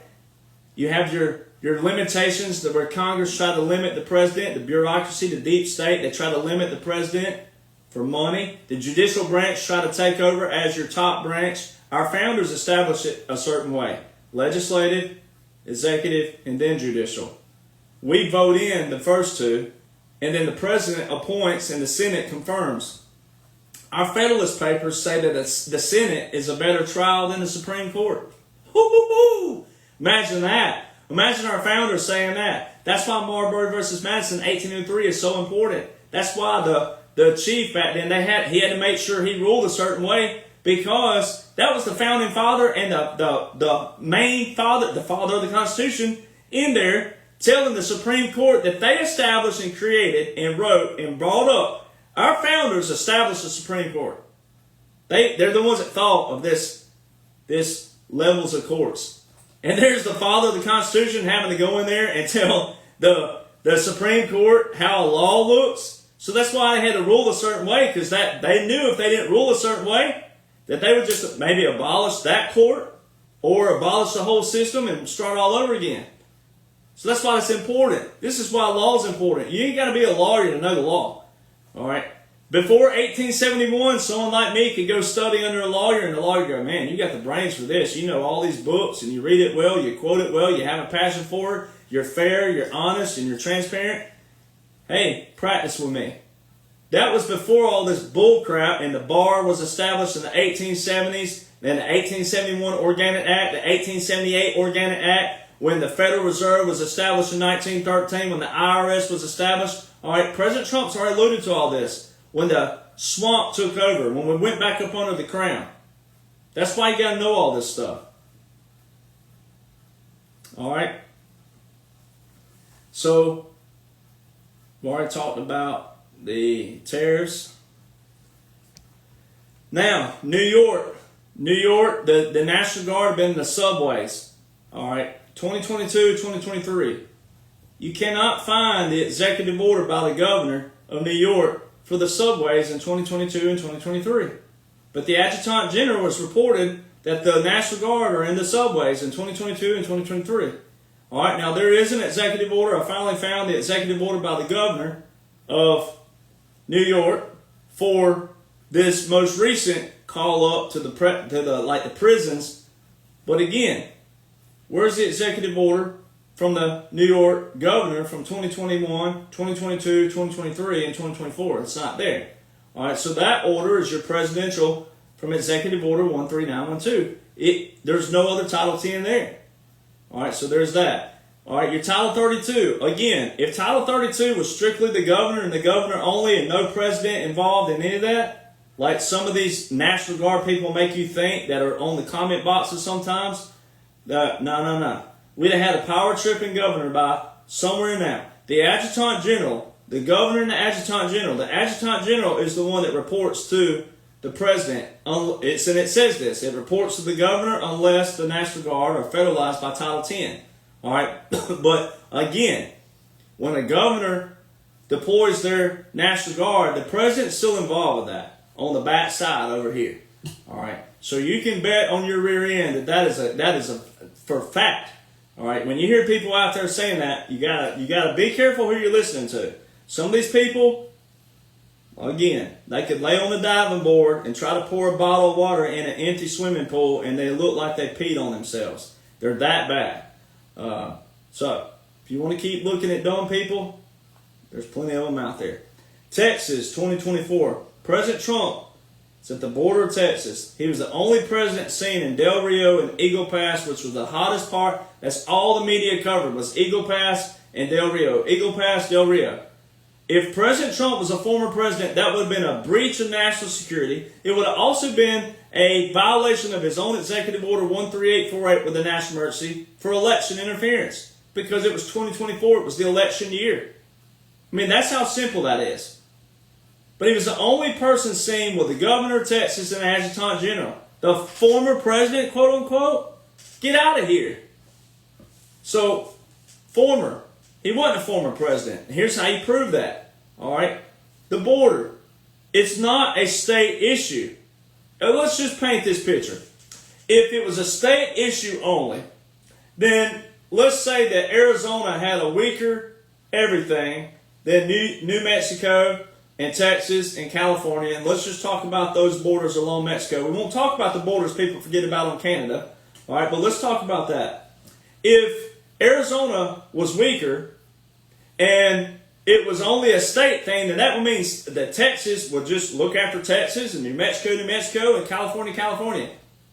So as it sits right now, you have where a president can call up and put Alabama or Maine or Michigan in Texas or any state. But if it was just a state thing, then what would happen was Texas would be for Texas, New Mexico, California, California. And then you'd say, oh, Arizona don't have that Grave National Guard, so all these illegal migrants can go, hey, they can catch wind that, hey, this passage right here, we can go through here, and no one else can come. That's how simple that is. That's also how atrocious certain people who've been in the National Guard and reserves, but also even regular military, that's how atrocious they sound when they say certain things out there. This is why you got to know it. So, people say, oh, he trashes veterans. I don't trash veterans. I trash their IQ, all right, because that's their discrepancy. It's not what they did in service and their call to service. It's their IQ of the laws and orders of what they served under, the whole premise of why you're in. All right, so that's why that listing sounds atrocious. It's not a state thing. So President Trump at the border of Texas, he told everybody twice, it's a military operation and you have a war going on. All right, the invasion, that is the invasion. That is your invasion right there. All right, so the Adjutant General gives all the answers away. President Trump standing there with the governor and the Adjutant General. This is Texas 2024 in February 2024. The Adjutant General reports to the governor unless the National Guard are federalized by Title 10, which is presidential authority. That's the Uniform Code of Military Justice. All right. The only Title 10 order in place for those National Guard, 14 states deployed to Texas in February 2024, the only executive order in place was Title 10 by President Trump, Executive Order 13912. Because it would have been a breach of national security and a violation of federal law. President Trump would have been there as a quote-unquote former president, and he wasn't a former president. You don't at ease a former commander. All right, that's all military language. All right, so it's that simple. John Bolton, he gave John Bolton a nickname. All right, John Bolton was on CNN during February 2024. What did John Bolton say? The host asked him, could President Trump serve a second term under all the allegations and all the court cases, etc.? John Bolton said, the Constitution specifically bars a president from serving a third term. He didn't say about it. A host asked about a second term. John Bolton, why would he be saying about a third term? He said the Constitution specifically bars the president from serving a third term, but President Trump, I believe, will seek to ratify the Constitution. Paraphrasing, but that's exactly what he said, that terminology.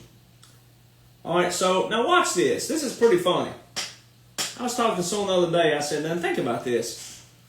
If Obama, now listen close, if Obama, Hillary, Bill, Michelle, Big Mike, George W., and Laura, and we know old Jimmy Carter's done gone on now, but if Obama, Bill, Hillary, and George were all free to roam right now, free, nothing shackling them, no constraints, not detained, not anything. All right, this is for the normies and the libtards. If Obama were free to roam everywhere around the nation, on planet Earth even, so Obama, Hillary, Bill, and George, they all showed all these together, even old W, they showed him in unison with those at quote-unquote funerals and at quote-unquote things in the past.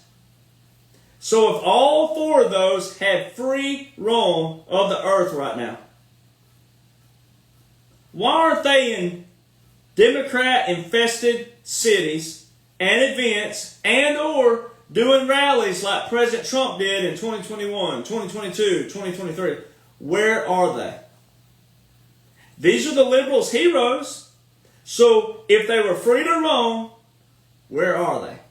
And I'm not talking about an occasional little tweet or the little things that people think that makes them real, or the few little interviews they've shown which are all closed caption. If they're free to roam, why aren't they at rallies, at events or taking back this nation from the dictator and the authoritarian and all. Where are they?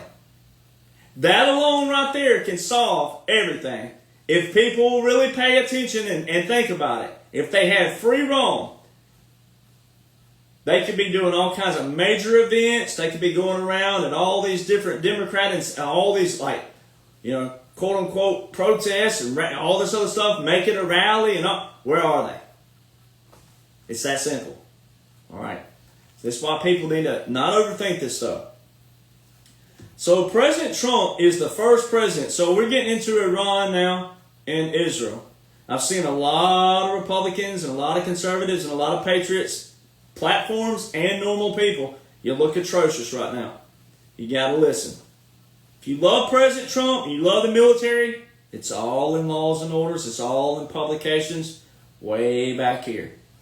All right, President Trump is the first president to implement a special operations subterranean warfare all-out strategy. He's the first.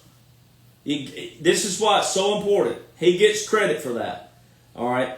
JFK was recognized in the 2023 Special Operations Command Renaissance publication. You need to go read that. It's really cool read. And at the very bottom, there's an article, and it highlights JFK's speech that he made about guerrilla warfare. Now, this is where people got to listen. Guerrilla warfare can be good with the good guys, and it can be bad with the bad guys. All right? Any kind of war tactics that gets in the hands of the bad guys can be bad. But when it's in the hands of the good guys, it's good. That's why you need people like myself, but especially all the commanders that I'm on with, retired special operations, all right, with multiple years, all right. You need people who know how to think this way, who can show you all this. It's exactly what you're watching. President Trump with a spearhead on his ball cap the other day. Unconventional warfare, straight off the gates. The very first thing you see on Unconventional Warfare Pocket Guide that pulls up that I've been talking about for a long time, that are in these books already. Special operations, tip of the spear, spearhead. It's all special operations. All right, so subterranean warfare. President Trump is the first to implement an all-out strategy to do so. So in 2019, the Army, happy birthday Army again, happy birthday to my beloved branch. All right, the Army puts out a publication, but it's really the Department of, it's a Defense Intelligence Agency that puts out the publication. All right, so they put out this publication. All right, it talks about Iran. It talks about underground facilities that a lot of people call conspiracy. Even Republicans call conspiracy for all these years. They don't believe in tunnels. They don't believe in, well, why wouldn't I see trafficking if it happened as much as y'all said it does? That's how atrocious we have of people. All right, Defense Intelligence Agency, Iran, 2019, talking about underground facilities, subterranean warfare, tunnels. It even talks about North Korea in this publication, and there are 8,000 plus tunnel systems in North Korea alone. All right, it talks about the tunnels. It talks about the domes, deep underground military bases. It talks about all these things. This is out in 2019. Then you have a publication by the United States Army again, all right, which is 2019 as well, and also goes into 2020 about Israel. In a chapter in there, it specifically says Gaza, Egypt, cross-border operations. What have you been seeing in Egypt? The MFO been flying back and forth. All right, a certain unit, certain group. That's basically like a defense kind of contract group, but a good kind. All right, they're in and out of Egypt all the time. You have all kinds of aircraft in and out of Egypt, in and out of Gaza, in and out of Israel, all U.S. and all different of our allies, all over Tunisia, Algeria, Nigeria, etc. All right, when the quote-unquote, they showed the quote-unquote war take place October the 7th, 2023, within 1 week's time, 1 week, all these military were in and out of Israel, Romania, Bulgaria, Argentina, Mexico, Canada, Netherlands, Poland, Ukraine. What was Ukraine doing there? Russia. What was Russia doing there? All right. Japan, Thailand, New Zealand, Australia, Sweden, France, Germany, Canada, said them, Mexico, Colombia, What are all these countries doing in Israel? Military. All in 1 week.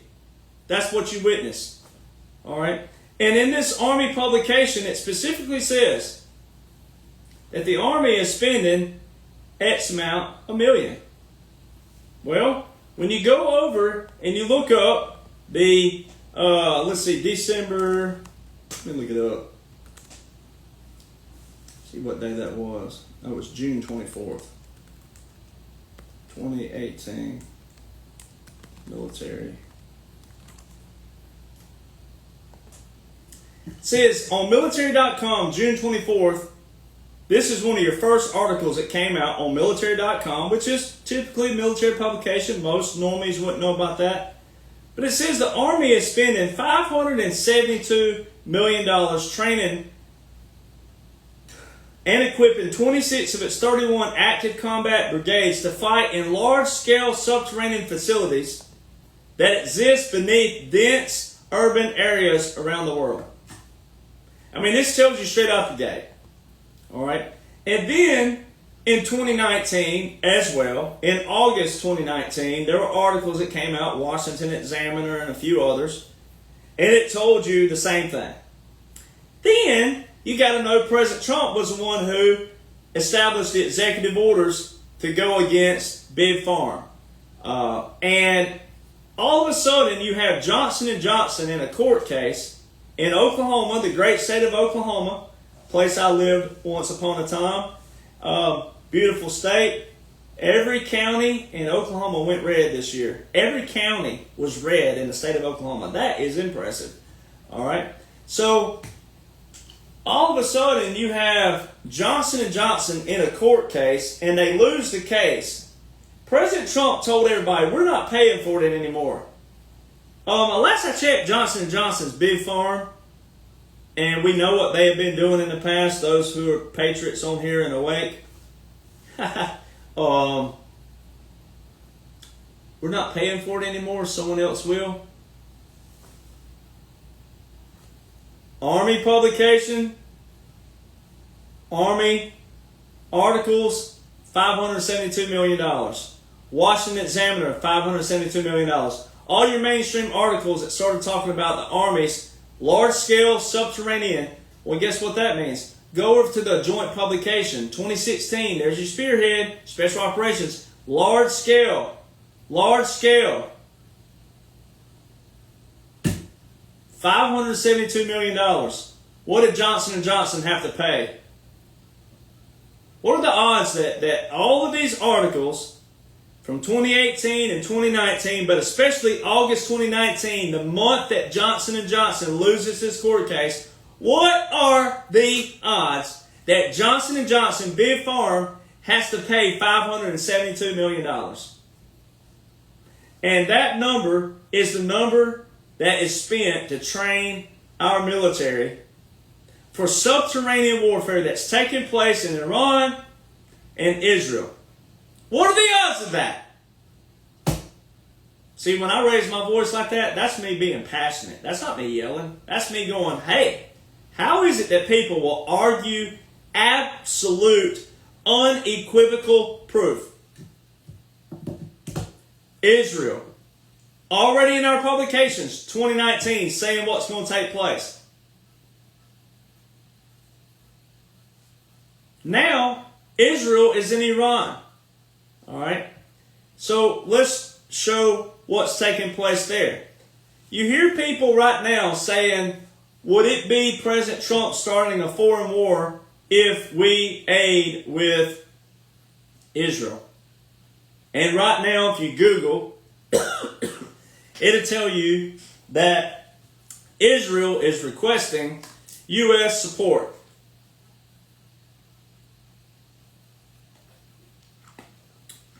Well, this is why paying to know laws and orders is very important. This is why you don't have to be a lawyer to know the law.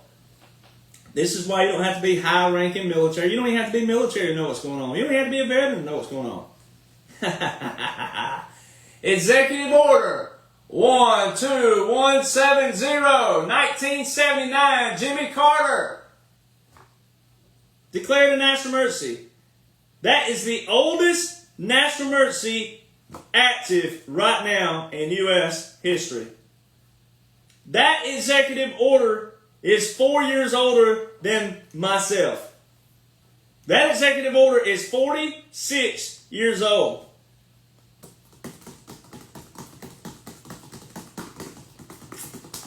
What is an executive order being done? What declared a national emergency in 1979 continued every 2 years by a pen, paper, and a president. It's not a national emergency anymore after 2 years. It's not a national emergency after 4, 6, 10, but 46 years. Guess who the national emergency is with?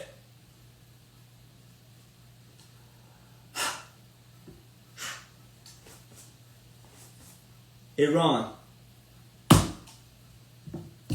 So no, if we did get involved with Israel and Iran, President Trump will be ending something that the bureaucracy, the deep state swamp, had kept going all this time. Jimmy Carter also blocked, right here, Executive Order 12172, November 26, 1979, delegation of authority with respect to entry of certain aliens into the United States. The Secretary of State and the Attorney General are hereby designated and empowered to exercise in respect of Iranians holding non-immigrant visas the authority conferred upon the President of the Act of June 27, 1952 to prescribe limitations and exceptions on the rules and regulations governing the entry of aliens in the United States. That's why it pays to know laws and orders. You don't have to be a lawyer to know the laws. That's why it pays. That's what you're witnessing right now. Then President Trump tells you, it's all validated daily. I mean, if I did a podcast where I did all the validations, we'd be here for 7, 8, 10 hours. All throughout 2023, 2024, and even before then, some of these were 2020, 2021. I mean, there's just been along the way. He said occupied country, white flag of surrender, capitulations, and then the term puppet government. All right, for example, November speeches. We are an occupied country. We will soon no longer be an occupied country. The Great Liberation Day starts November the 5th. The Great Restoration starts January the 20th. He uses all these terms. All right. Occupied country and puppet government are in the same chapter. Capitulations and white flag of surrender are in the same chapter. All right, so why would President Trump all of a sudden be saying all these terms that are not federal government terms? They're not state government terms. They're not government terms at all. They're all law of war manual. And I'm the only podcaster who's talked about puppet governments. Rest in peace, Grandpa, again. Puppet governments were used in the 40s.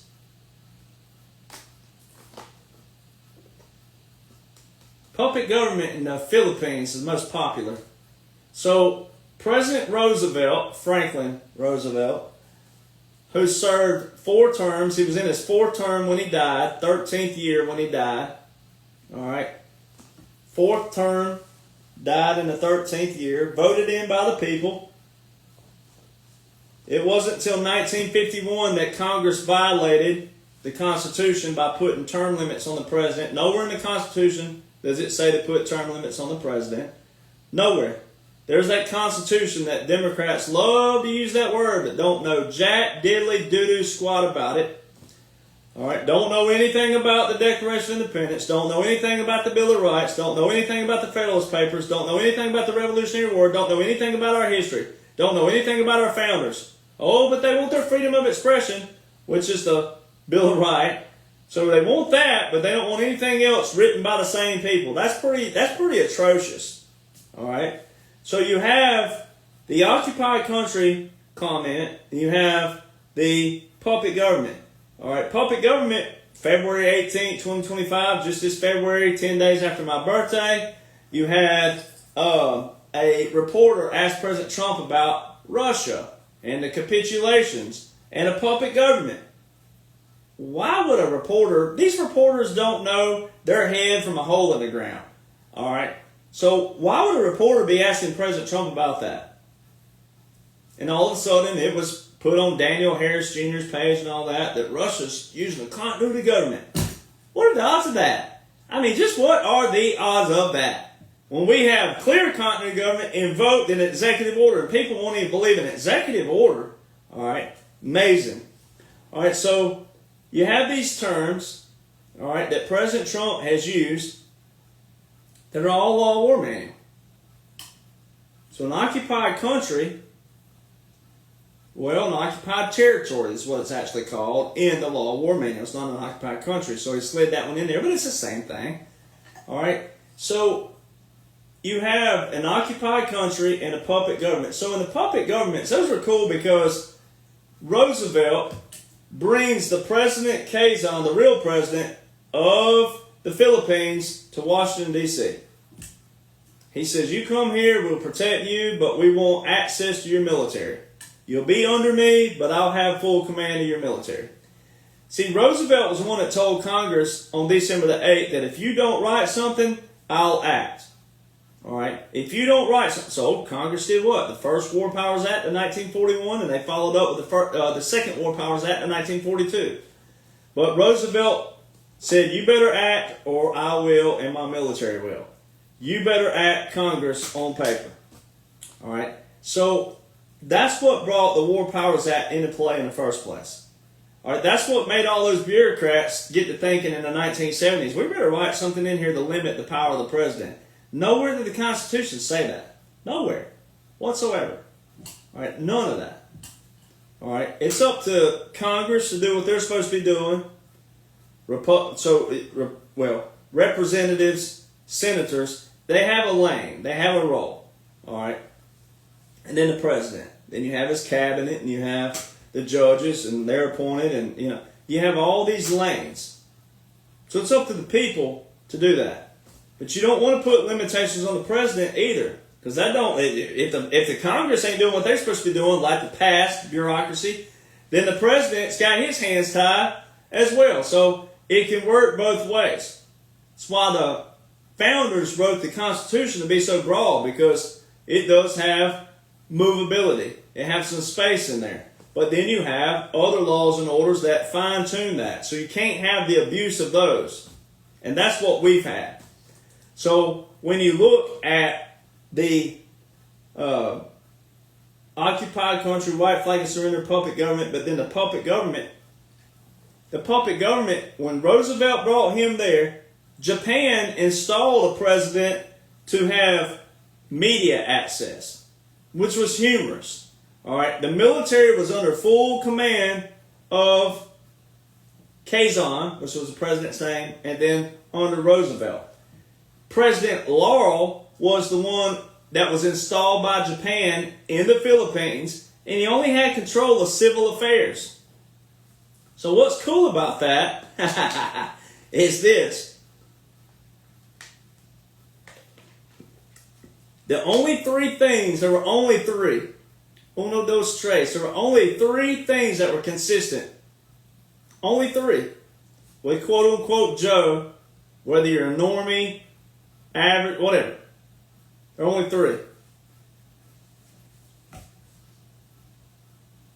Every time they showed a soldier around quote unquote Joe, which they were showing you military occupation, straight out the gate, military operation, straight out the gate, continuity government, straight out the gate. But the only three things they showed when the soldiers were around quote unquote Joe were the headbands. There were three things that were consistent. Military intelligence, judge advocate general, and this sounds like four, but it's only three. Civil affairs and psychological operations. That's the three headbands that were consistent around quote unquote Joe every time the TV was shown. The same two that were behind President Trump on Inauguration Day, January the 20th, 2017, military intelligence, judge advocate generals. And then when you're in the actual executive branch overhaul, 2021 to 2025, they added the other visual to show you proclamation as well. Civil affairs and psychological operations. All right. That's exactly what took place in the puppet government, the most notable one in the Philippines.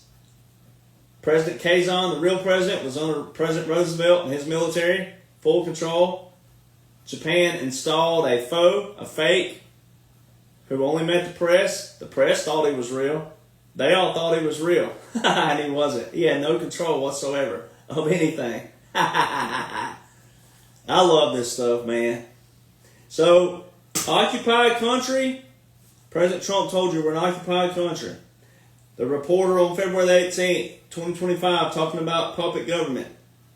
Occupied country and puppet government are in the same chapter of the Law of War Manual. Military occupation. White flag of surrender and capitulations. Same chapter of the Law of War Manual. President Trump told you. Remember Angela Merkel? You remember Angela? No one remembers her now. I gave her the white flag of surrender. It's a white flag of truce, but it's the same thing. It's a truce negotiation. When you go read the Law of War Manual, it's a truce negotiation.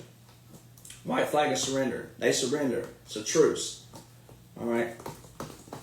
Capitulation. You witnessed President Trump go to all these nations. He was the first foreign leader to walk in the forbidden city of China in 500 plus years. He handed the trophy to the sumo wrestler. That the emperor is supposed to do that.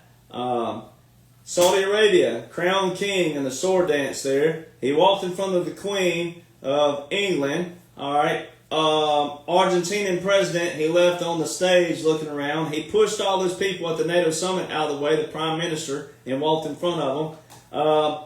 Prime Minister of India praised him when he wasn't supposed to, the way he did it.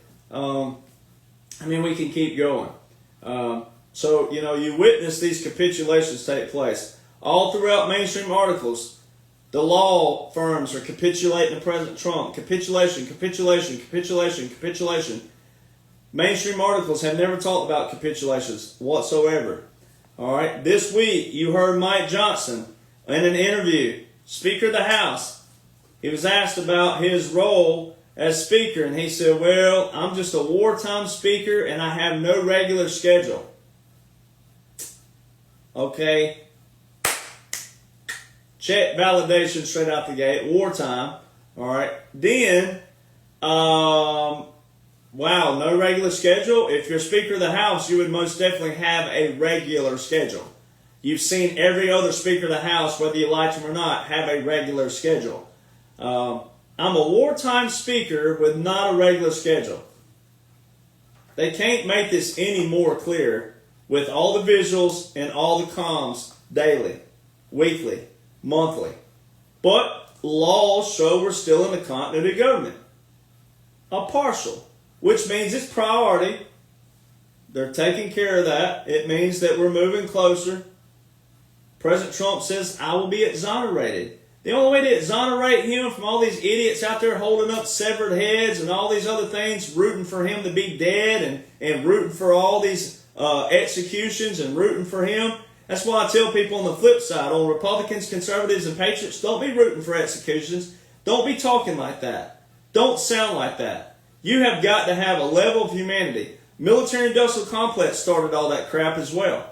All this stuff about bragging about war and going to war and killing people and all this stuff, it was never supposed to look like this whatsoever. So, two wrongs don't make a right. So you can't look just as atrocious. You need to know the laws. You need to know the orders. You need to know how they are implied. You need to know how they're invoked. You need to know the power and when it's abuse of power. You need to know all that. So don't look just as atrocious. All right? Looking for all these things. All right? So you want justice, it's coming. But you got to appreciate the process before we get there. President Trump says we're going to win so much you're going to get tired of winning. Well, when they show people that all the taxes are unveiled, they're unshackled, the prices are down, and they're coming down. If they went in there and just dropped the prices just like that, just for you, then no one will want to work anymore because they'd be like, well, you were able to drop the price just like that. You were able to go in there and finagle this number down just like that, just change it like that. If they went in there and did that and there was never a process of bringing it down, then moving forward in the future, no one will want to do anything because they'd expect every time, oh, well, you know.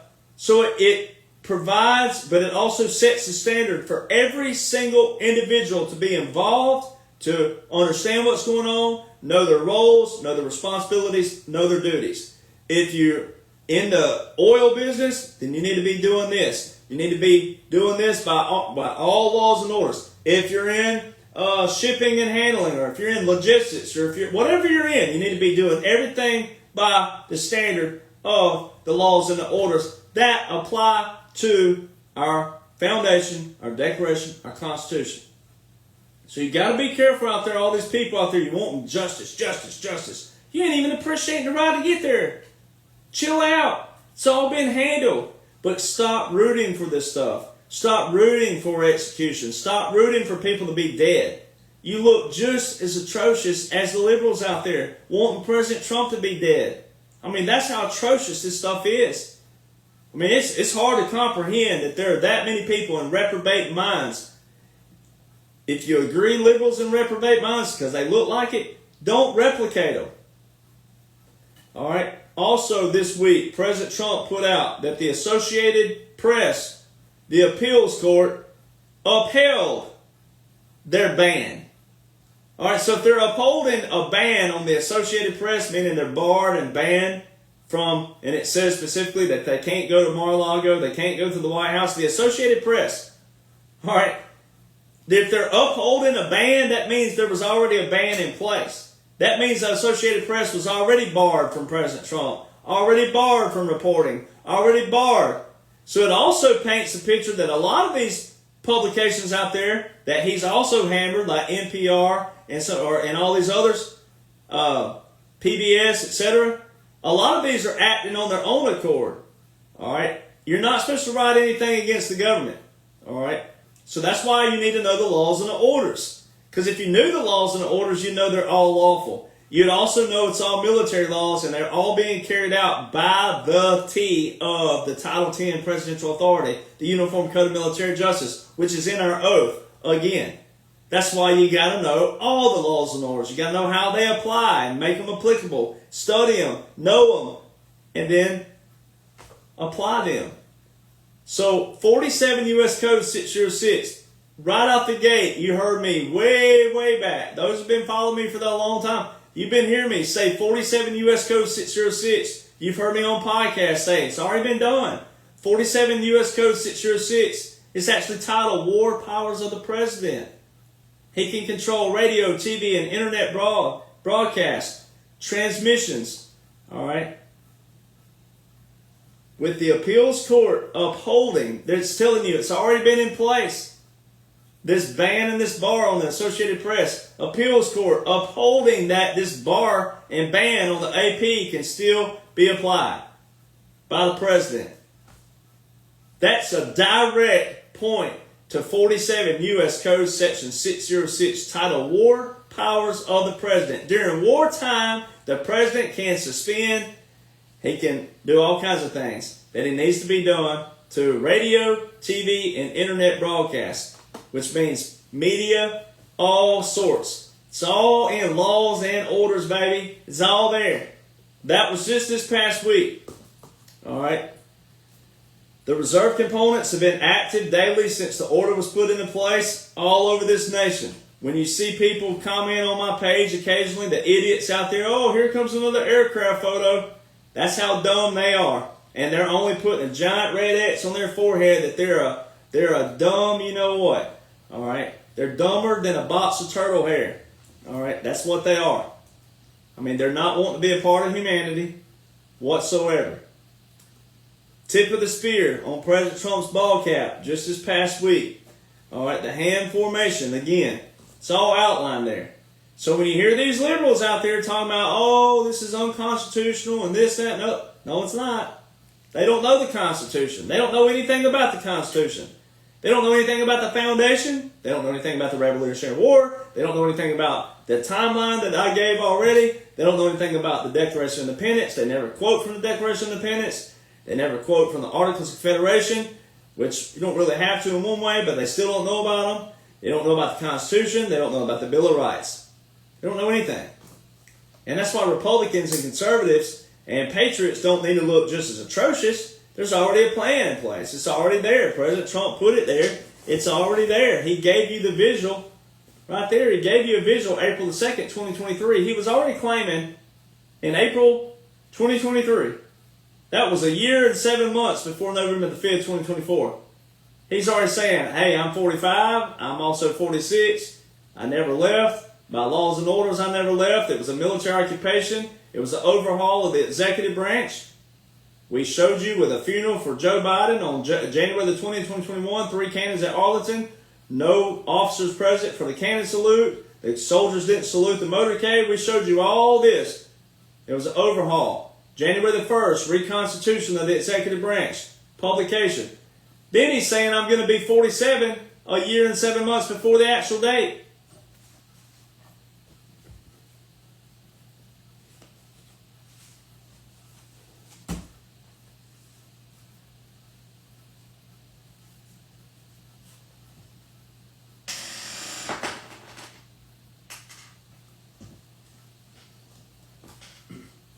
When liberals, Republicans, conservatives, and certain patriots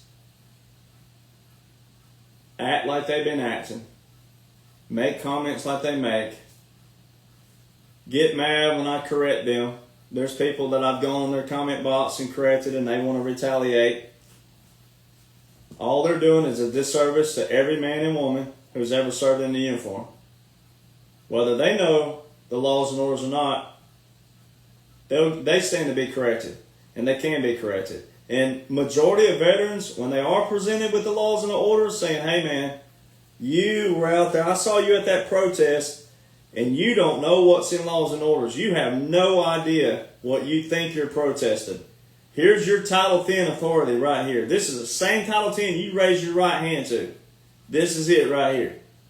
All right, National Guard, yeah, they swore in under Title 32. But again, it's still an oath to the Constitution, the same. But every reserve and active duty swore in under Title 10, Section 502. When you are out there looking at all you're doing is a disjustice. If you're a liberal, you hate President Trump right out the gate, well, you're still doing a disservice to the United States military. All walls. Every past, present, etc. You look atrocious. They're all lawful orders. All lawful. If they weren't lawful, they shouldn't be in the law. Everything that President Trump's using, everything, even with a Title 10, Section 12302 or 12406, it doesn't matter. Even though it's his executive order on a date of 2020 and also the dates of 2025 now and all the other executive orders, the Title 10 authority was 1956. That was the overhaul of Title 10. That was the new Title 10. It's been in place since 1775. But the new overhaul, 1956. All right. Title 50. All these, Title 50 is legislative in the first place. So that ain't, there's that straight out the gate. So everything, 1550 in the War Powers Act is the war order in place, the foundational order of what you're watching right now. But every military movement that you see, especially in this nation, is all under that war order right there from 1550. Introduced by a Democratic House, passed with the Republican Senate December the 20th, 2019. If they weren't lawful orders, then as Marbury versus Madison 1803 says, any law repugnant to the Constitution is void. So it should not be on paper. Therefore, the president, as President Trump could do, if he was a normal, regular sitting president, which he's not, but if he was, all he'd have to say is, well, why did you pass Congresses, never deem any of these unconstitutional?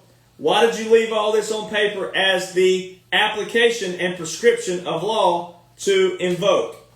That's all he had to say. And there's not a thing in the world they can do about it. Not a thing in the world. Especially when it backs and supports the Constitution. But then the Constitution will not have life or precedent. The Constitution will not have life or precedent if it were not for the founders kicking off that Revolutionary War, declaring independence 7 years before the war ended, and what the words and literature says of the Declaration, that gives us our rights. That's why liberals look atrocious by using the Constitution as a basis to stand on. We're doing that. We're doing exactly what the Constitution says. All of us Republicans that know what's going on, conservatives that know, and patriots, that's exactly what we're doing. We're doing exactly what the Declaration gives us the authority to do, which came first. It is their right, it is their duty to overthrow such government that goes against the foundation and establish its new foundation. That's exactly what we're doing. We took the power out of D.C. That's exactly what Special Operations has been doing. That's exactly what all of us, all the secret military, all of the people who infiltrated, they never dreamt we would get in and infiltrate all of their camps. Everything. Figure out where the money was going. Follow the money. Remember President Trump? Follow the money. Well, you can't trap the people if you don't follow the money, see where the money's going, who's doing what, where's it going, who's operating with it. People have forgotten so many terms that President Trump said. The best is yet to come. Follow the money. Nothing can stop what's coming. I mean, everything that you claim to be, especially if you are a patriot and a President Trump supporter, you can't say all these things without knowing what's driving this force and what the laws and orders are that allowed him to do this lawfully. But it's not him. He's just the face of it. He took the face. He took the scrutiny. He took the mockery. He will be exonerated, not acquitted. Exonerated means nothing on my record. Not a thing. All right. And the only people who need him exonerated, not me. Not you, the patriot, the real patriot. Not you, the Republican, the real Republican, conservative patriots. Not you. It's all those people who want him dead, who are rooting for him to die, who are rooting for him to be assassinated. It's those people who need him exonerated.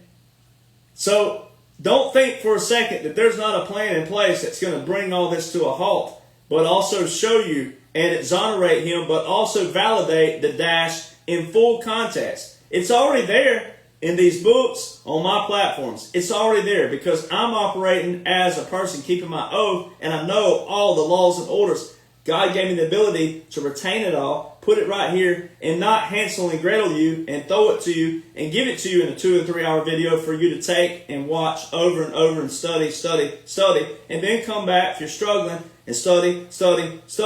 But no throwing of the crumbs and give it to you all in one setting. It's going to be exonerated and it's going to be validated in its full entirety. It's going to have to be in order for us to set a new precedent in the future. President Trump and the military did not do this just for us to, have a clean, we got new laws and orders, and we cleaned out this here. No. You have to show people. You have to show this is what's going to happen if you do this. Here's your punishment. They got to do, So justice is coming. They're going to have to show people this is what's going to happen. If you burn a flag, you get a year in jail. If you throw rocks at law enforcement, this is what's going to happen to you. If you storm the Capitol, in the wrong kind of context, this is what's going to happen to you. When you do these things, like the law enforcement said in Florida, when people are saying that's unconstitutional. No, it's not. That's a very, very thing, especially from a sheriff's department. No, you're not going to come in here and act like this. We conquered this nation years ago. When people say Native American, we conquered this nation. And people can say all they want to, but guess what? They're not leaving this nation. They're not leaving it whatsoever. So when they bring up all these things out there, they look atrocious. We're in a nation founded and established. If they wanted it to go back to anything, they're not fighting for it. They're not trying to do anything about it. So President Trump will most certainly be exonerated. And this dash is going to be accounted for in history. U.S. history, world history. It's going to be accounted for. So the only way they can do that is to show people. But win. You're going to get tired of winning. When they get everybody in a place where they see all these things happening, the liberals they're going to look stupid if they say anything about January 6th anymore after what happened yesterday. All right. Now they're going to start ostracizing these people lawfully, not in a bad way, but because they don't want to get right. So guess what's going to happen? You start ostracizing them. You start trapping them. You flip their narrative. Used to, liberals were against war. They were rooting for Ukraine to keep going on Russia. So all of a sudden, you're rooting for war? You want war to keep going? Didn't you? Aren't you the ones who bashed Bush and all these things? And should have been rightfully so. But now, all their ideologies have been flipped on them. And they don't even realize it. So you Republicans, you conservatives, you the patriots, you don't want to look just like them. And too many are looking like that right now. That's why my attitude remains. I know there are good patriots on here, and I'm not talking down to you. I talk on every platform as if there's someone new listening, because I gain new followers daily, hundreds on Twitter or X, whatever you want to call it. But I gain hundreds a day on there. So I talk as if you're new. But I see all the negative out there. So I address the negative on the front. When we get to a place where we can celebrate and we can relax even more and we can go down to a local brewery or whatever Mexican place, whatever, and you want to drink tequila and I want to drink a water, which it won't be a water. I like certain sweet drinks myself, like Pepsi still. They ain't good for you, but I still drink them. You know, you got people out there, they bash everything. But look, whatever you want to do, boo-boo, that's on you. So when we get to a place where we can celebrate, we'll celebrate. But until then, when there's so many people out there all over Facebook and all, especially Facebook, because they're laggards, all right? They're the last to know anything, they're the last to share anything. So it's just the way it is. Data shows that, a laggard. All right, so when we get to that place, we'll get there. But there's still so many people claiming to be Republicans, claiming to be conservatives, claiming to be patriots, claiming to be President Trump supporters, who have no clue what's going on right now. And you can know. It's already there. And it sounds maybe braggadocious. Okay, well, it's going to have to be braggadocious. But all of everything that I have shows everybody what they need to know. That's it. And there's a lot of good people I've been on podcasts with. They're good people, and I still go on podcasts with them.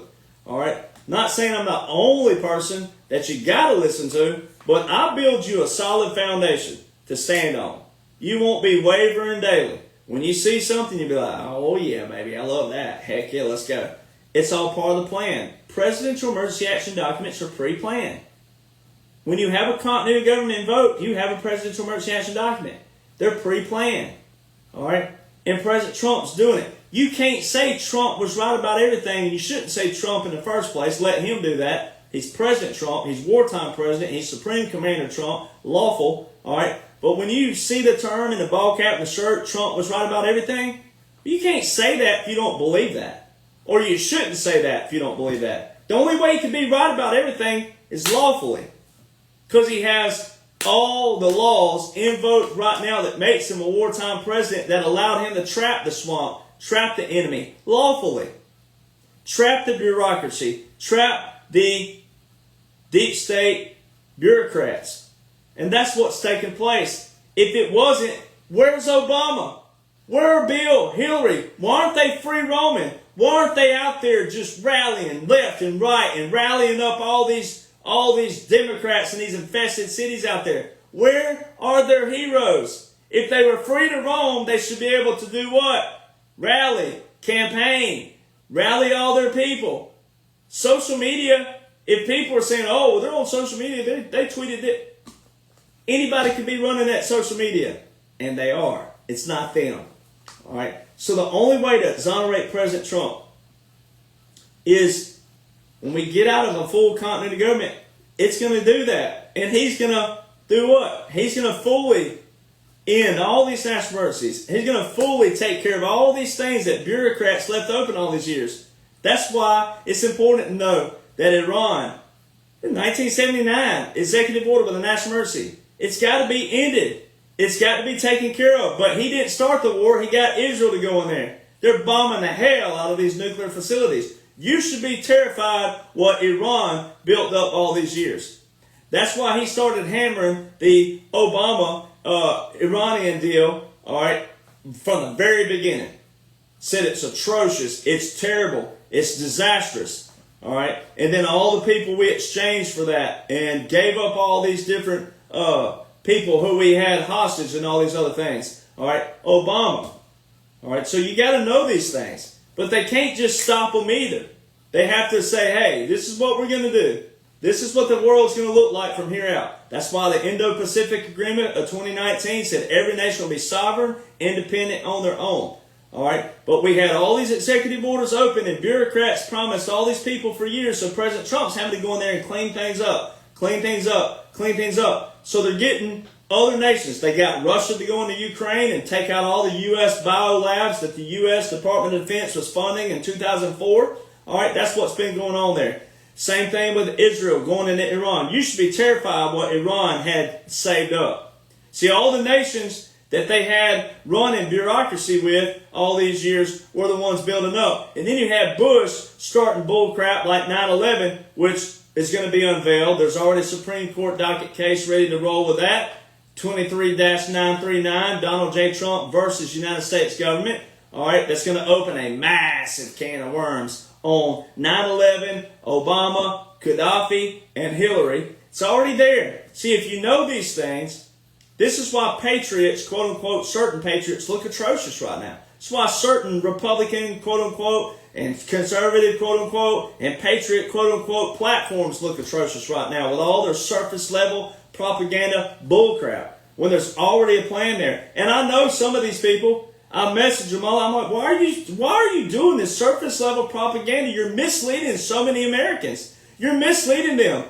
The comment boxes, people just hungry and eager, more than likely, but they're just commenting like all these different negative comments and all these other things.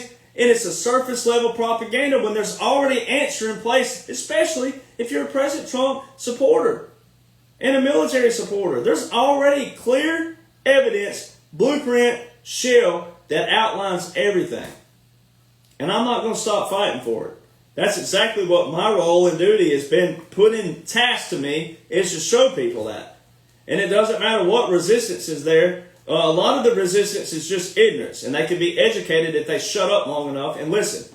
All right, but some of it is looking atrocious. All right, and don't be surprised if some of these platforms start disappearing. They're going to have to. They're going to have to delete some of these people. They're going to have to bar them.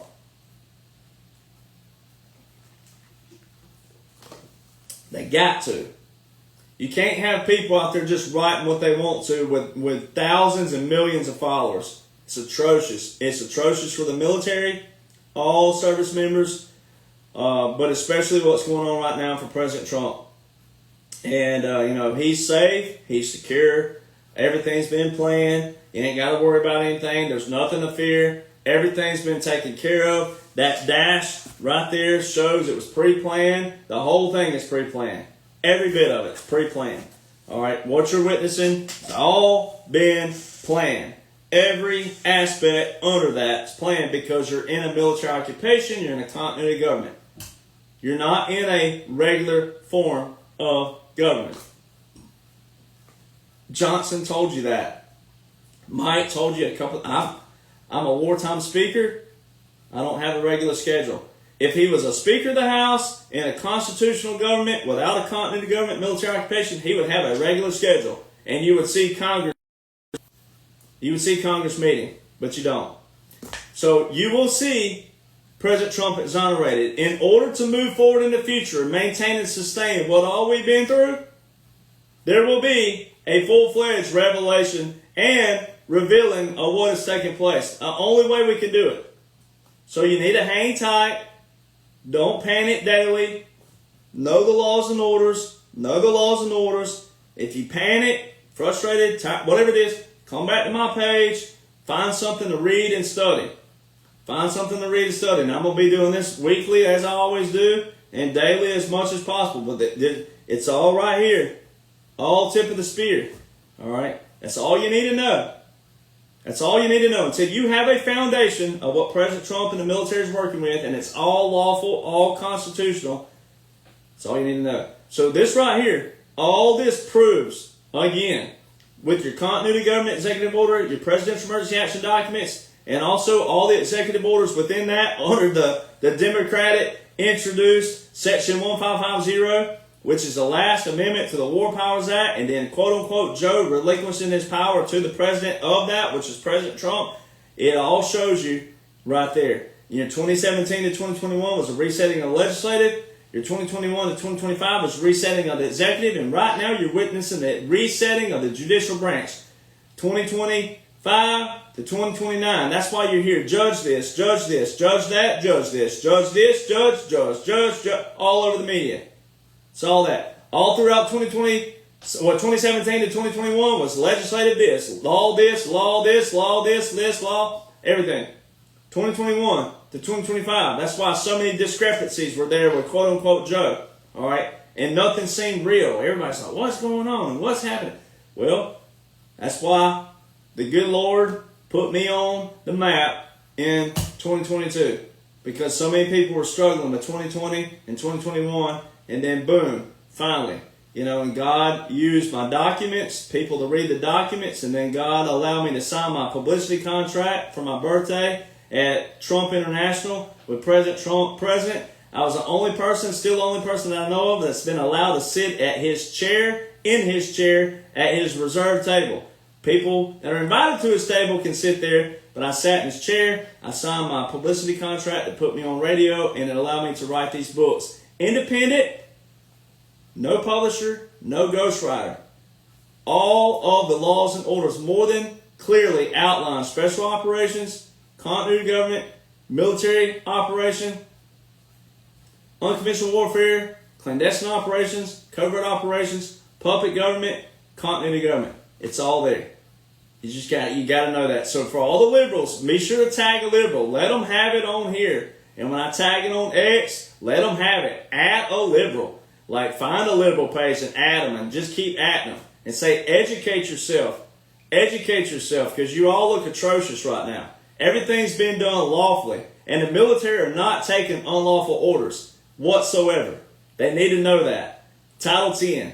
So, again, I'll be back on here. Let's see, today's Sunday, so I'll be back on here probably midweek, depending on what's going on, because it probably will be rapid fire from here out as we move closer. But you'll find me on other podcasts. Make sure you're following the right pages. There's a lot of fake pages out there. I will never contact you. I don't tell you to personally message me. I don't talk about QFS wallets and all that other bull crap. I don't talk about Bitcoin. I don't talk about crypto. I don't talk about any of that stuff. That's not what I'm tasked to do first off, but that's also not my wheelhouse. I don't talk about any of that stuff. That's people who are frauds, who are looking to make money off of you. The only thing I have are these books that are the #1 bestsellers. All right, The Midnight Rider. This tells the whole operation. You see how big it is.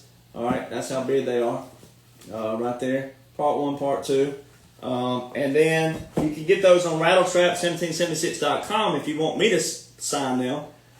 Same thing with this.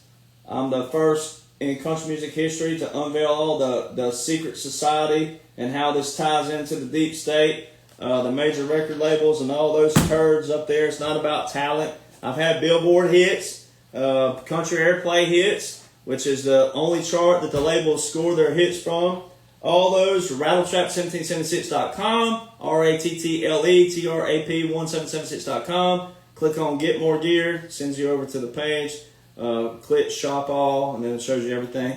So if I'm a grifter, then the rest of all the music world are grifters, and all the authors out there are grifters. And President Trump just signed an executive order to protect all the grifters, all the creators of art and work and songs and etc. So you got to disregard all that jealous haters and the idiots out there. But that's all I do. I got some cool merchandise. I'm the one that established the Dash Matters because it does. That's what President Trump is, the Dash. So I have some cool gear there. And then I have these books. That's all I have are the books and the cool merchandise. DerekJohnsonCountry.com. DerekJohnsonCountry. DerekJohnsonCountry.com. You'll find my contact information there to my management and everything like that. So that's where you'll find my music. And you'll be able to separate that. And then my link tree, LINKRTR period. That's where the little period goes if you're typing it in your phone or your laptop. LINKTR period EE /1776 Nation, 1776 Nation. All right. So there's a lot of fraud pages out there, like the 1776 Nation. They try to copy that, just like the idiots 2 years ago that tried to steal it and got busted for it. But the link tree will put you on the right pages. And just like my Instagram now has a blue check, and my X has a blue check. So make sure you find my blue check accounts and then see me validate what pages are mine with my link tree. That's how you know you're following the correct page or not. So there's a lot of people who are screen recording these and putting it up, making it look like it's the same page. It's not. You got to make sure that. LINKTR period EE /1776 Nation pulls up all my accounts. And so if you're international, you can't get the book through me. You have to go to Amazon. If you want it for a birthday and it's like, last second or Christmas or whatever, some kind of, something like that, specialty, probably best to go through Amazon. Because I am a one-man show over here with a couple people who volunteer with the books. Matter of fact, when I get done with this, I'm going to be signing a bunch of books tonight. So just a small team here. So I love doing this. I appreciate all the real patriots out there who have blessed me to be able to do this and go around the nation and talk. And I love doing it. I'm keeping my oath by the standard of the oath and what the oath actually reads, and showing everybody the laws and orders that are current and vote right now. And it's been a blessing. I love all the real patriots. I truly am not a guy who likes to look like I'm attacking somebody like earlier in this podcast. But there are a lot of lost people right now, and it's disappointing. As a veteran who knows I serve for the right reasons, and you already have to deal with idiots and resistors, all right, that are real resistance, all right. But then when you look just the same, it's disappointing when there's a clear blueprint in place that helps people, gives them peace, comfort, and solace. I mean, we've had people try to commit suicide over this stuff. We've had people who have gotten so depressed with their finances, didn't think there was going to ever be a change in this, didn't think that anything was taking place, and we're just in the same old. No, we're not. We're in a unique military operation by laws and orders. And when conservatives, Republicans, and patriots are replicating the deep state, rhinos, days of old, and also looking like liberals, then you got to hear the rattle trap rattle. You're gonna hear the rattle, and you're gonna get the strike, and that's how that happens. And I'm not a cocky person. People who met me know this, but someone has to be the one to stand tall, stand firm, and stand consistent with the truth. And the only way you find truth are the applications of it. The old saying, "Knowledge is power." No, it's not. It's the application of knowledge that's power. It's not knowledge itself. You can have knowledge all day long, but if you don't know how to apply it, it's the same thing with vocal coaches. A lot of vocal coaches show you how to use your vocals, but they never show you how to apply it to a song. All right, so it's atrocious out there where we are to have so many platforms misleading a lot of Americans. All right, and someone has to stand tall, stand firm, stand in truth, and stand on the foundation. I know that foundation like the back of my eyelids, and God, but also all the people with the DOD and all the different people who have confirmed to put me in this position, doing what I'm doing. They wouldn't have done this for no other reason. All right, so I can tote the weight, I can tote the news, and I haven't been compromised and I haven't been bought out. All right, whatsoever. That's why you still see boots, buckle, same old dude, backgrounds, natural backgrounds. All right, do you see sponsors all over my page? You see me constantly trying to sell something? No, you don't. All right, I don't even share shirts and the books as often as even some of my family tells me to, because people are always asking where to get the books. I don't drop the link on there all the time. All right, so that's just kind of the person I am. So when I see people out there, I'm going to strike, because this is what the oath looks like. It's exactly what the oath looks like. Beyond service. The oath never expires. All right, and we have people to save. We have Americans to save. And even liberals who are willing to listen, you got to want to save them too. You never leave a fallen comrade.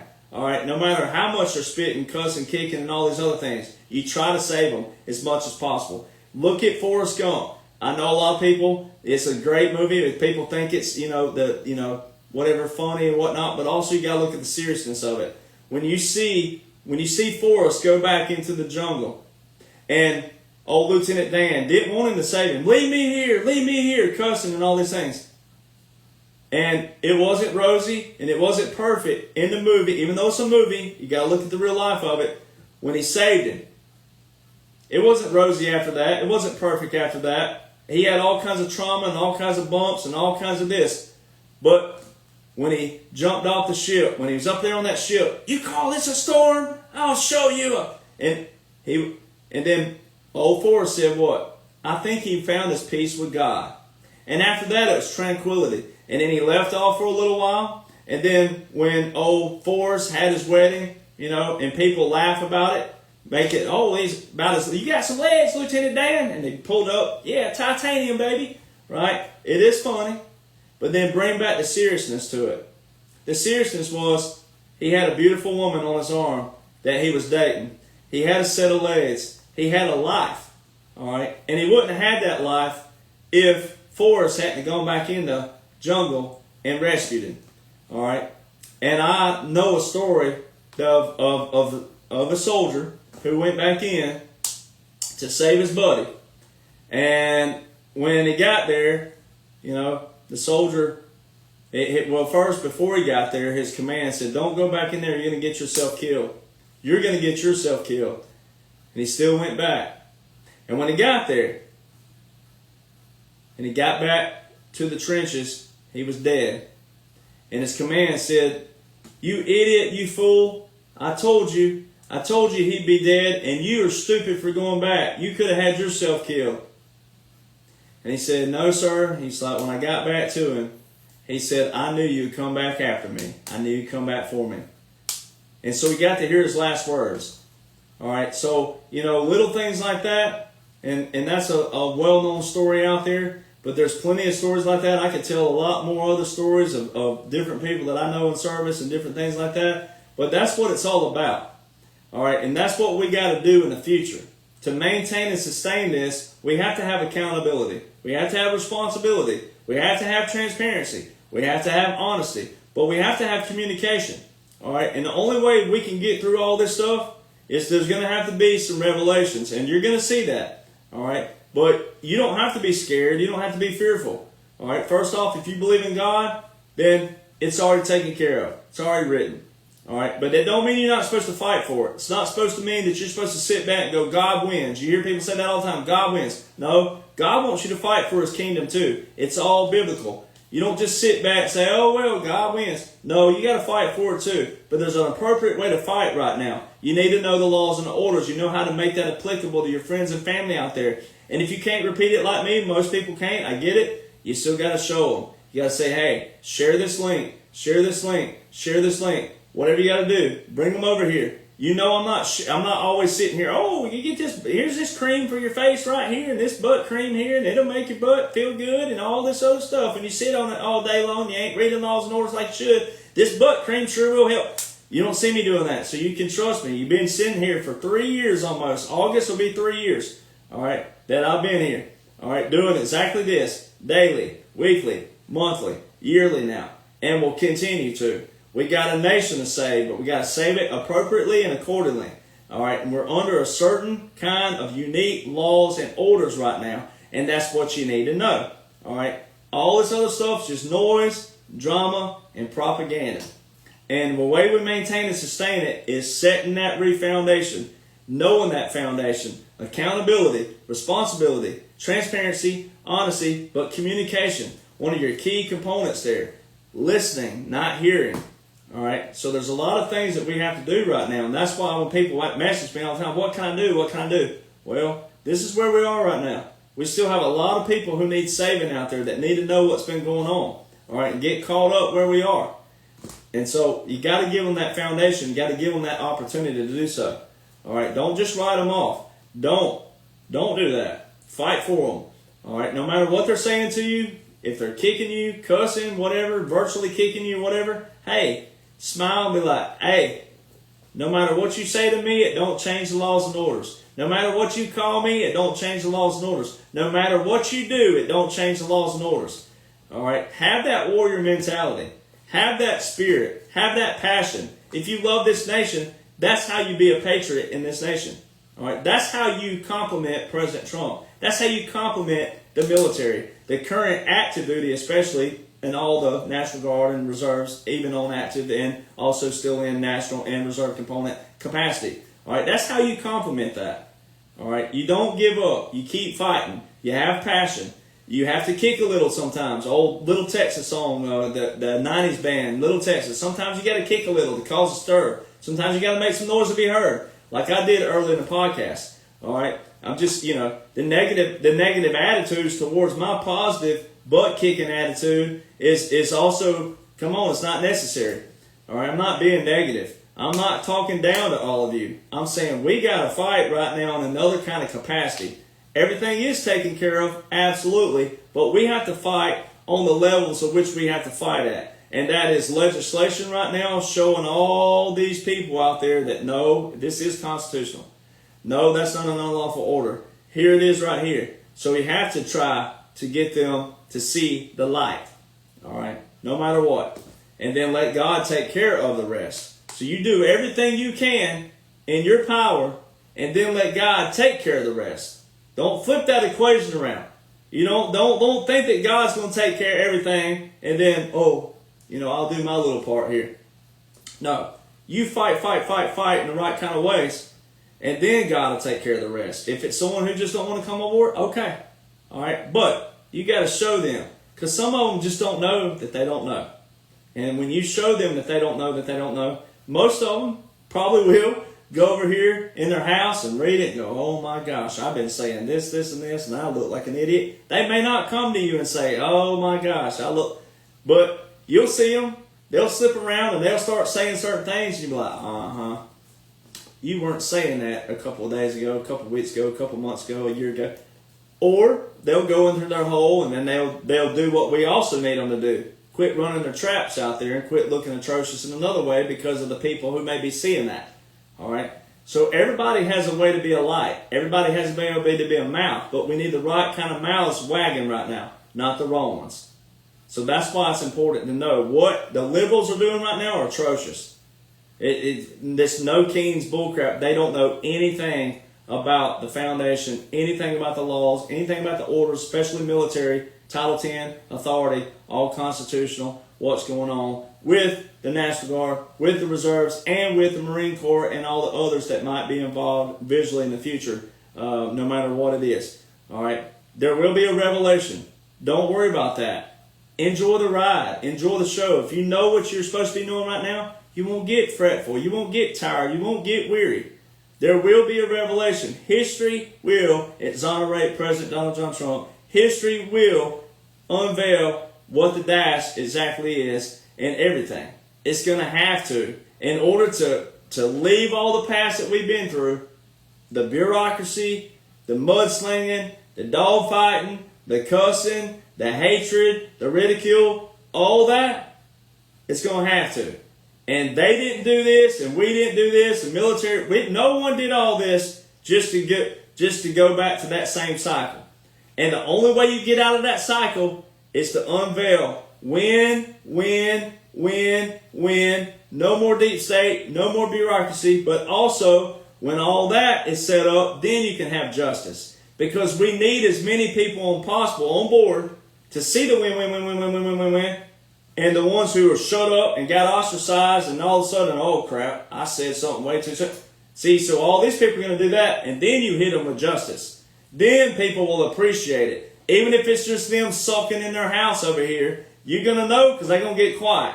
All right, a lot of them are already quiet. A lot of you who follow me know that the people who were resistant to me 2 and 3 years ago, they're quiet now. You don't see them anymore. They're quiet. So they're over there sulking in their misery for being stupid and foolish and ignorant. All right, so now all of a sudden, it's the same thing's going to happen out there with all the people. So just give it a little time, but that don't mean that you sit on your thumb and wait either. All right? Some of them can be saved right now. Try to save them. All right? Tag them on these videos. Tag them. Let them have it.